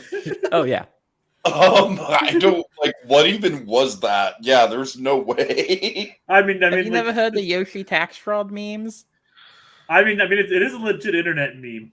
But It I'm was even saying, like, referenced in why Nintendo would you Direct. want that to like? Why would that be the good person to pick then? That's how you No, I a get what big he's saying. refund. It's interesting. you know. I assume y'all. Would it cut like that last statement that you said, Pie? That is just like I'm sure Rohit will agree. That is just inherently like the wrong way to look at taxes. Yeah, no, Why that's are we fair. having a lecture? the ethics of getting tagged. Always want to make them right. Don't worry, in real life, that is how you approach taxes. Yeah.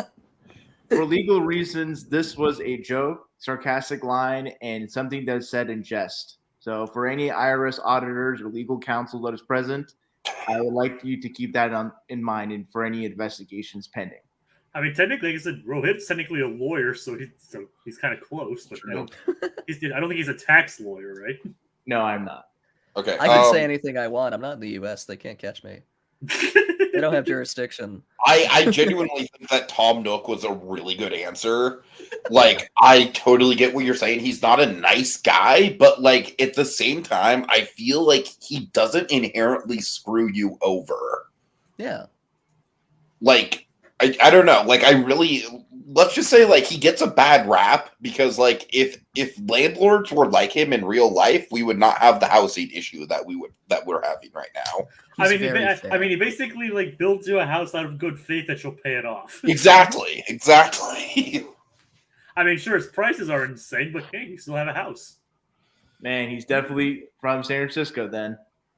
God. They're pretty cheap if you look at it from like as yen.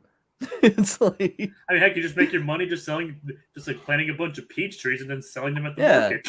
he's charging like $3,000 for an entire house. That's If I could nothing. buy a house with sticks I find on the ground, Yeah, that would be pretty great. You know, here's a bushel of apples. I'd like to pay off my home. Like, in light of the meme, you know who should voice Yoshi in the sequel to the Super Mario Brothers movie? Who? Wesley Snipes. Oh my God. Oh, God. All right, so I have kind of an interesting idea for the next question. I think you might know what I'm talking about when I said geological. Yeah, what do you got? Go ahead. All right, so is it Mega Man? no, that's not really Nintendo. That's Capcom. It's close enough. I know, but still, unfortunately, no. But so, which area of the world should inspire the next region of Pokemon? Ooh.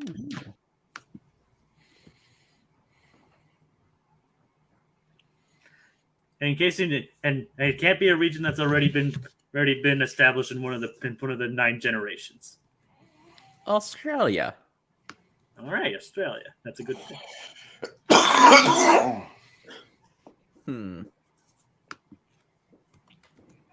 I'm gonna say Egypt. Ooh. All right, Australia versus Egypt for the next region of Pokemon.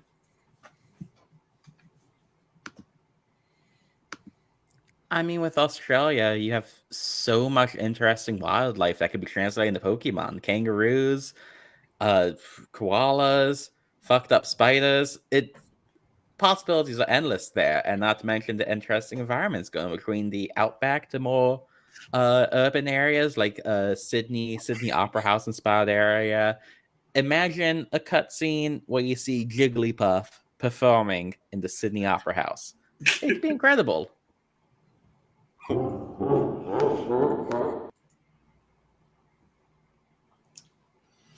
Yeah. I think Egypt would be a fun way to explore like the ancient Pokemon lore that's hinted at a lot in Pokemon games.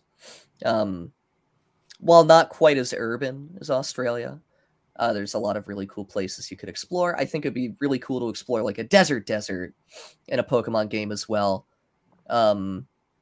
Yeah, I think it'd be fun exploring like Pokemon pyramids and like Pokemon ruins, like ancient Pokemon ruins. It lends itself to a lot of cool Pokemon based on like mythology and things like that. And it's pretty unique, I think. Unique aesthetic.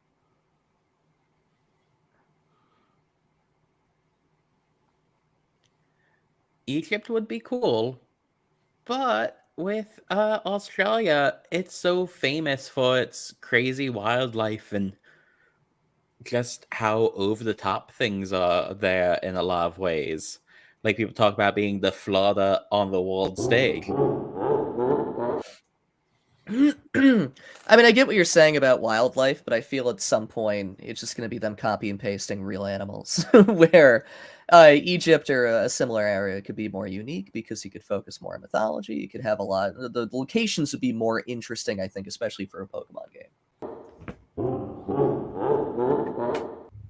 All right.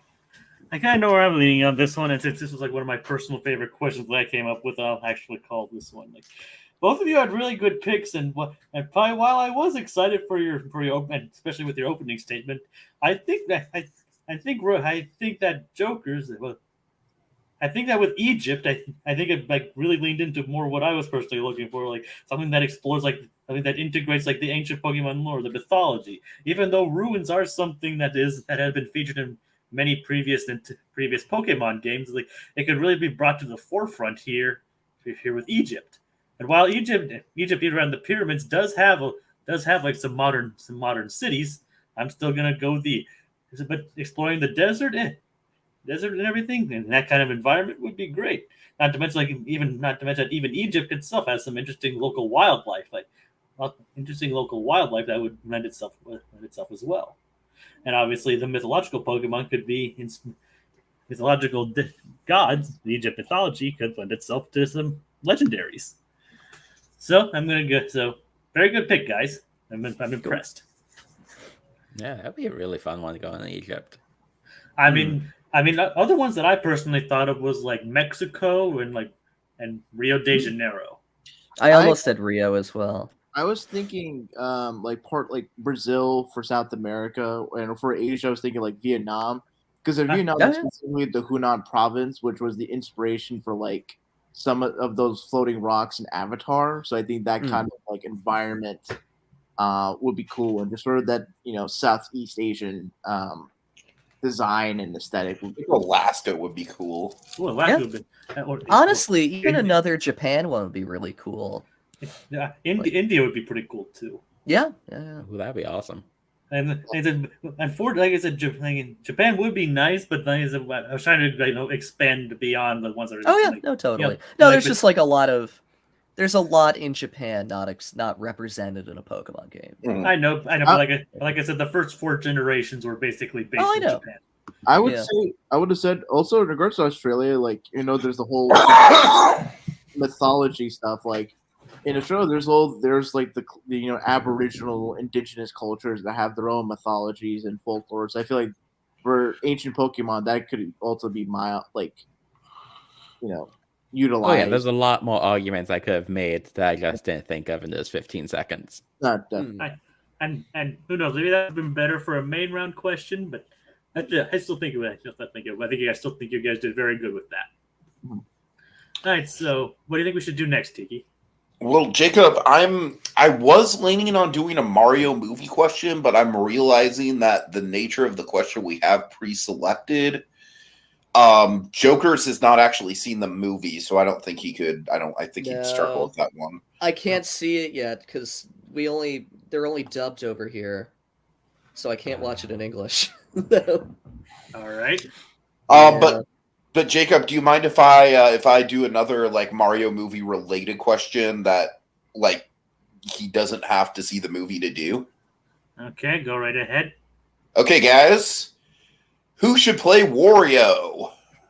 Oh fuck. And Tiki, you can obviously pick the answer for this one. Christian Slater. Ooh, that's interesting. That's a really interesting pick. Okay. I know it's been said to death. I'm just gonna do Danny DeVito. It is the obvious pick. I know, but it's the good pick. And none of you said Charles Martin. No, absolutely not. All right. Moving on. So to make Wario walk for a whole movie, you need someone who can both be kind of gross and gruff and rough around the edges, but they also have to be charismatic, especially if we're thinking possibly of a WarioWare, Wario Land spin-off down the line.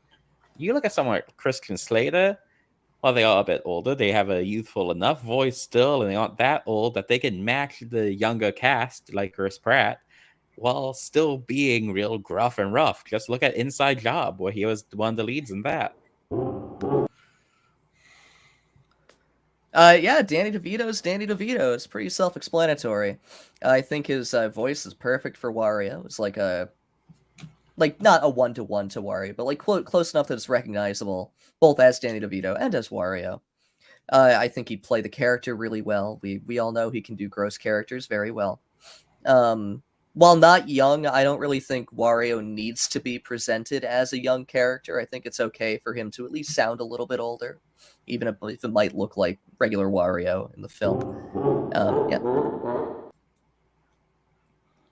Dan DeVito is Dan DeVito, like you said. He is perfect. But one of the big strengths of the movie is that all the actors, even to a certain extent Chris Pratt, sound like a character, not just like themselves. And I feel like Christian Slater could do that better than Danny DeVito.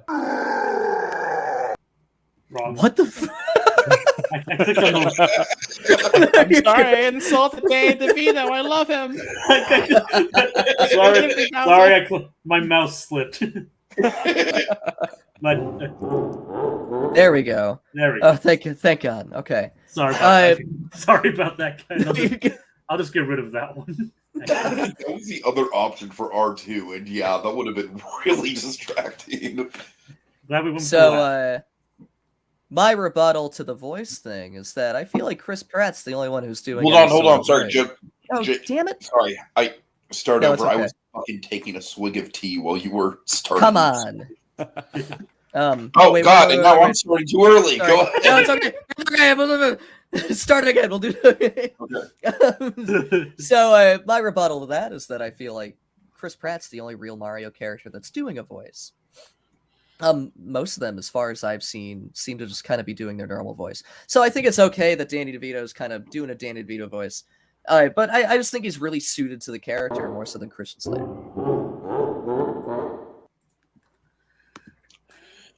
Yeah, Danny DeVito was the obvious pick, but I definitely think Pi had the better arguments. Jokers, I'm sorry, like I know you haven't seen the full movie, but like I think that's just like inherently incorrect about what you were saying about people sounding like themselves. Like Every Taylor's trailer voice, I've seen, sure. they've sounded like them. I mean, Jack Black, like you can tell it's Jack Black, but he's playing a character. Well, Keegan-Michael Key sounds nothing like Keegan-Michael Key in this movie. So no, I know. I was more thinking like Luigi and Donkey Kong. I'll give you them. I'll give you Donkey Kong. But I haven't heard a lot of Peach, so I could be wrong about Peach. Peach sounds like Anya Taylor-Joy. Yeah.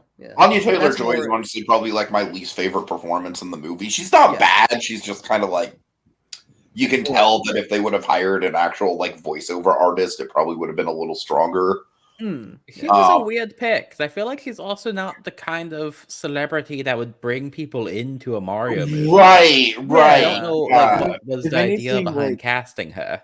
If anything, like a Florence Pugh or a Haley Steinfeld would have been quote unquote. Well, Florence Pugh just kills anything, so yeah. Oh, yeah. But that's more who I was thinking of was those three actors. Okay, that's fair. So yeah, my vote does go to Pi, so we are up 4-3. All right. Jacob, I'm feeling musical. All right. Let's get musical then. So guys, this might be a quick one. Might come to it quickly, or you might take a bit of time. So, which Nintendo game has the absolute best soundtrack? This is going to be such a controversial. This could have been a main round. Yeah, it could have been. Yeah. There's so many to choose from. I'm very conflicted. Yeah, that's what makes it a good speedrun question. That's a great question. My heart tells me one thing, but I know it's not the correct answer because no one else will agree with me. I mean, remember, it is the strength of your argument. Oh, I know. I mean, so if you feel like you can make the best argument with it, then go with that one. I think I gotta go with Zelda. I know it's kind of a boring answer, but it's Zelda. Which Zelda? Oh, I a thought it was the specific game. I series. thought we were going franchises. No, it has to be a specific game. I think no. the question would have been which Nintendo franchise is the best soundtrack. So in this case, which Nintendo game? That changes things. So you can still choose Zelda. You just have to say which Zelda.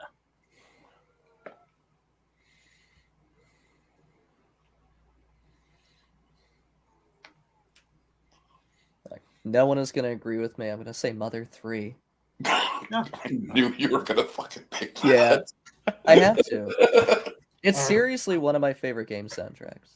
All right, Mother 3. That is a solid pick. I'll go with Ocarina of Time. Ocarina of Time. What was the one that your heart was telling you? Was it Mother 3. Mother 3? Okay. Yeah. All I right. honestly would have argued fucking Mario 64 just because that music is so iconic that it's just hard to argue with. I probably would Yeah. have gone. Very close to picking that. Like for Zelda, I would probably gone with Twilight Princess, but with Mario, I would have chosen Mario Galaxy 1. Yeah, Galaxy was another good contender for sure. It's like one of the first. It's like one of the first. I'm actually Nintendo, surprised neither of you picked Galaxy. it's actually like one of the first Nintendo games to actually use a live orchestra. Fucking Wii music. Yeah. The Doo-doo, Mii series.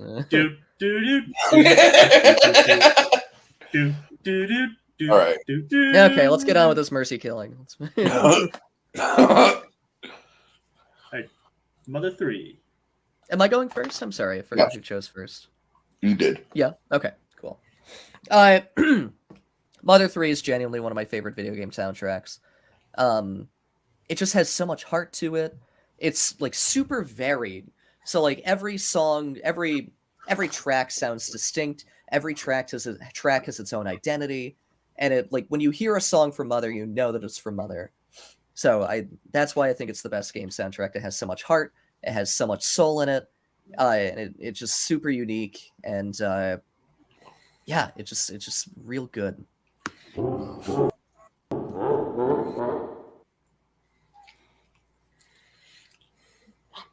Obviously, the Zelda franchise has so many iconic songs and such a great soundtrack, but part of why I went for Ocarina of Time specifically is it's not just great music, but it's accessible music. So many people got into music, or one of the first things they did because they wanted to play those songs, and those songs were easy to learn while still being so beautiful. Like, it's the reason ocarinas are a thing anyone still alive know how to play, just because it's fun. Obviously, as Zelda's iconic, a lot of people love it. That doesn't necessarily make it the best. Like, Mother 3 just has a ton of heart. It really tells a story with the music, which I don't think Zelda really quite does. The music in Zelda just reinforces the themes of the game, where the music really tells the story in Mother. And I think it's really impressive that they fit all of that in a Game Boy chip.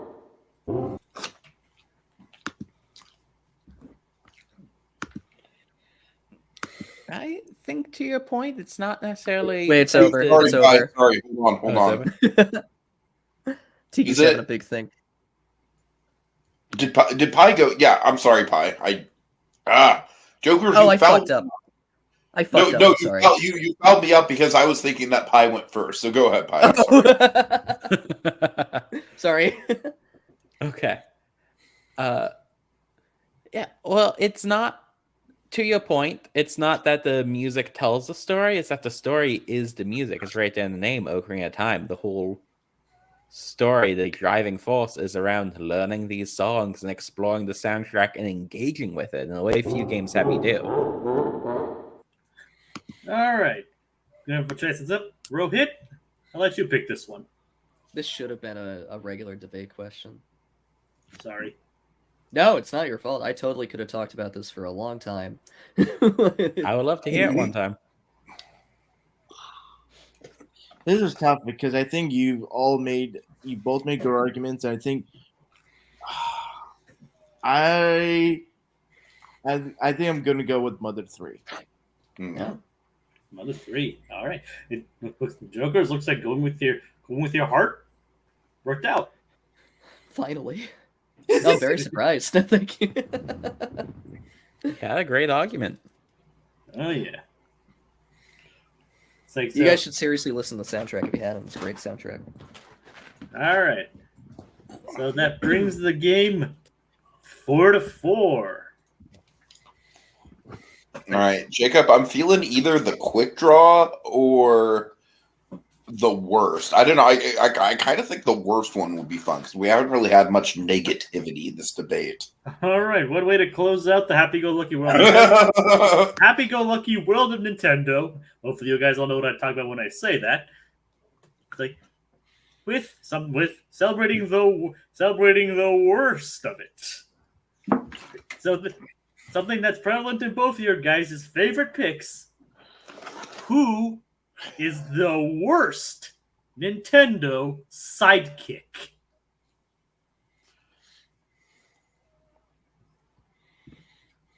Hmm.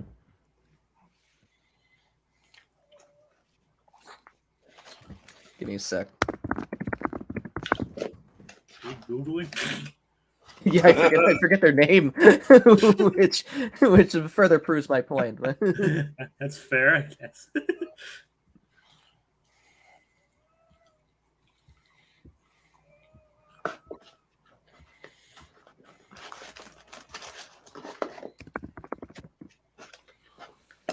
Oh, there he is.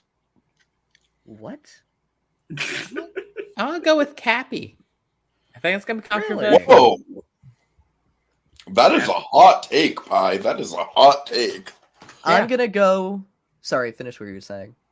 No, that's a hot take. No, I thought Pi was speaking. Sorry. I'm gonna go with Lubba from Super Mario Galaxy 2. Oh my god. Is Luma the big Luma? Yeah, he's like the big fat purple Luma. Yeah, he was the captain of the face ship. Yeah, I'd say you guys both big Mario characters. we did.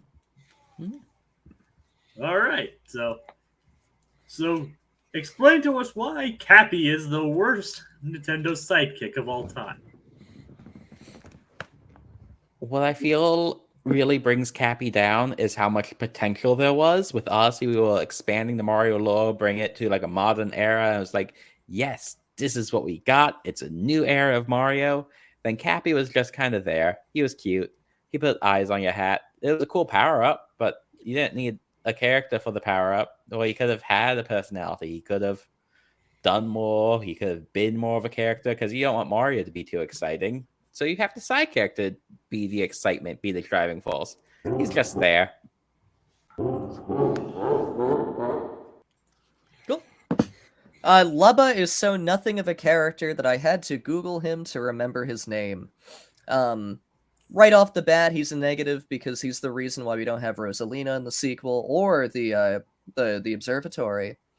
The face ship is fine, it's whatever, but I don't know. Lubba's just kind of nothing of a character who serves no purpose to the plot or anything really other than to get Mario from point A to point B. So that's why I think he's pretty bad. I don't know, he has nothing to him. There are no goods and only bads.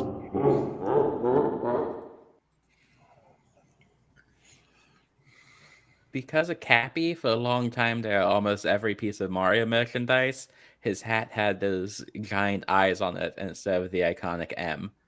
And I resent him for that. Whereas Lubba was a nothing character, but at least he didn't try to be more of a nothing character.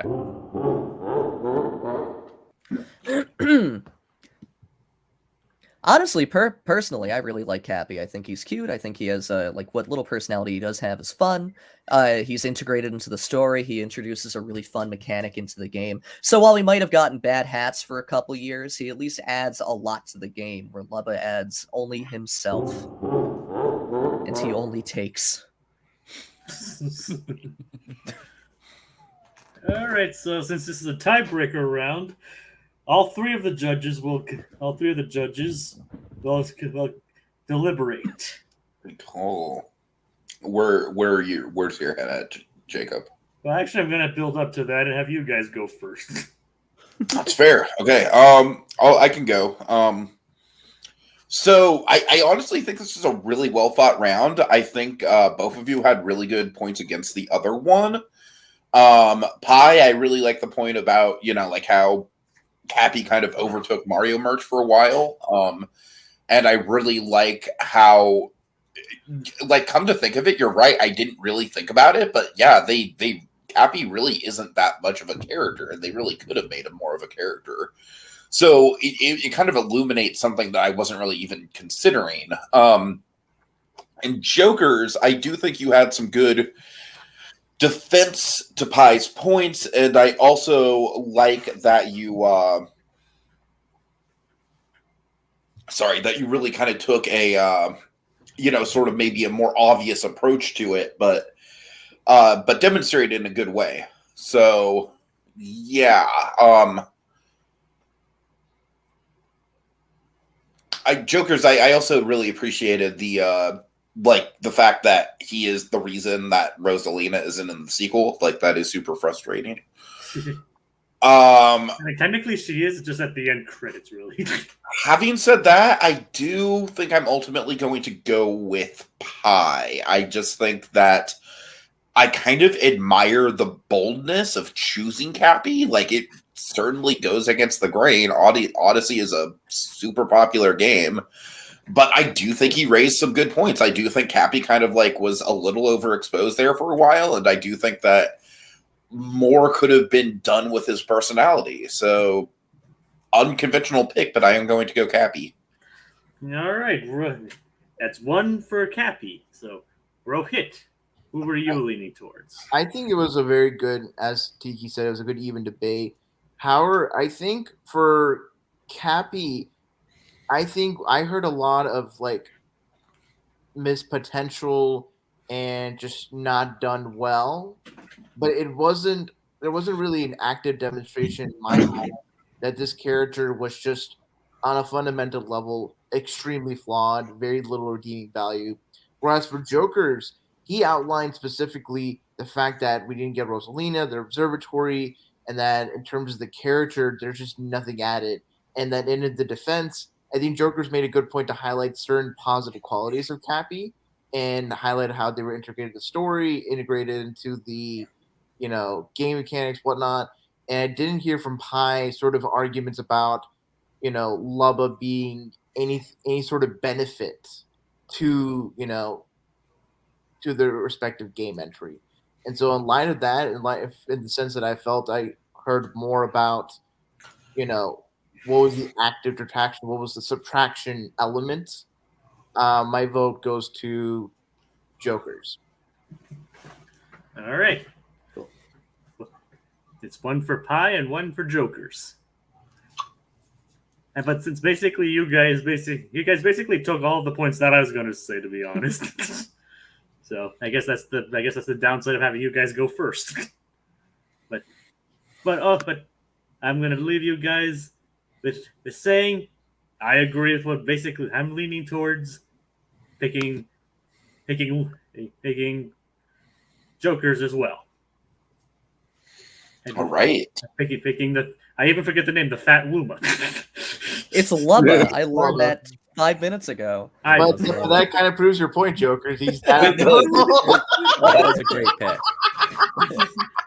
But yeah, I basically agree with Rohit though. It's like Cappy did actually contribute to the story. He didn't do much, but basically the fact that his sister is captured, like that's the whole impetus. That's the impetus for joining Mario in the first place. His sister is Cappied, if you will. That Cappy's a great pick though too. Which I do love Cappy. I just always felt they could have done more with him. He just kind of sets up the story and then disappears as a power up. No, that's fair. I have two in mind. One is way more unpopular than the other one as far as like I feel like people actually really like this character, but I've never really like. For me, it's literally just a copy and paste of a generic enemy with one added feature, and that's Bandana Waddle Dee.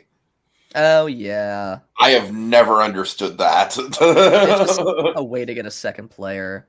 I guess, yeah. And But, then yeah. I have always hated Navi from or Navi or however. Navi. Yeah, Navi. from Like Ocarina. Navigator. Oh, is that the spirit with the annoying voice? No, The no, fairy. Hey, Yeah. listen! I almost said Fi, but I honestly like Fi more than a lot of people do. Technically, Same. Navi Yeah. doesn't even speak up that much, and she only says "listen" if you talk to her. So it's not even that bad. So people really overblow Navi. And I think if you play the remakes, they toned it down a bit. Slippy Toad also not great. Oh yeah. Slippy Yeah, from fine. Star Slippy Fox. gives you health bars. cute. You can't see the health bars if you don't have Slippy. So they're useful at least. I didn't know that. At least in Star Fox 64. Because they're the tech person, so you need them to scan the shields. Right. Yeah, you need him for that. So the words were never said. Jacob, would you like to reveal what the words were? Yes. And then you can reveal what the punishments would have been. Okay. The words were blue shell. Oh, that's Sonic, why you didn't say blue shell earlier. I understand. Sonic, Iwata, and Peaches. Not just Peach, Peaches. Mm. Great, now the song is stuck in my head. Peaches. welcome. Peaches, peaches, peaches. All right. All right. So, Jokers, you have won pie. Unfortunately, you came I've won close. pie? About as close as you could. Congrats. That was a good game. Yeah. Yeah, it was fun. Right. So I'd like to thank LEB, Theme Park Priest, Slasher, Fred came in right at the end. He thinks Wario or Wart should be the villain in the next movie. LEB, You guys were awesome. It's been an awesome debate. Although LEB has this to say. Yes. All right, so thank you all for tuning in, and thank you, Jokers and Pie, for fighting, if you will. Yeah, thanks for having us. You're welcome. And on that note, I think it's time to sign off. And as I say, thank you for playing my game. Mushroom Kingdom, here we come.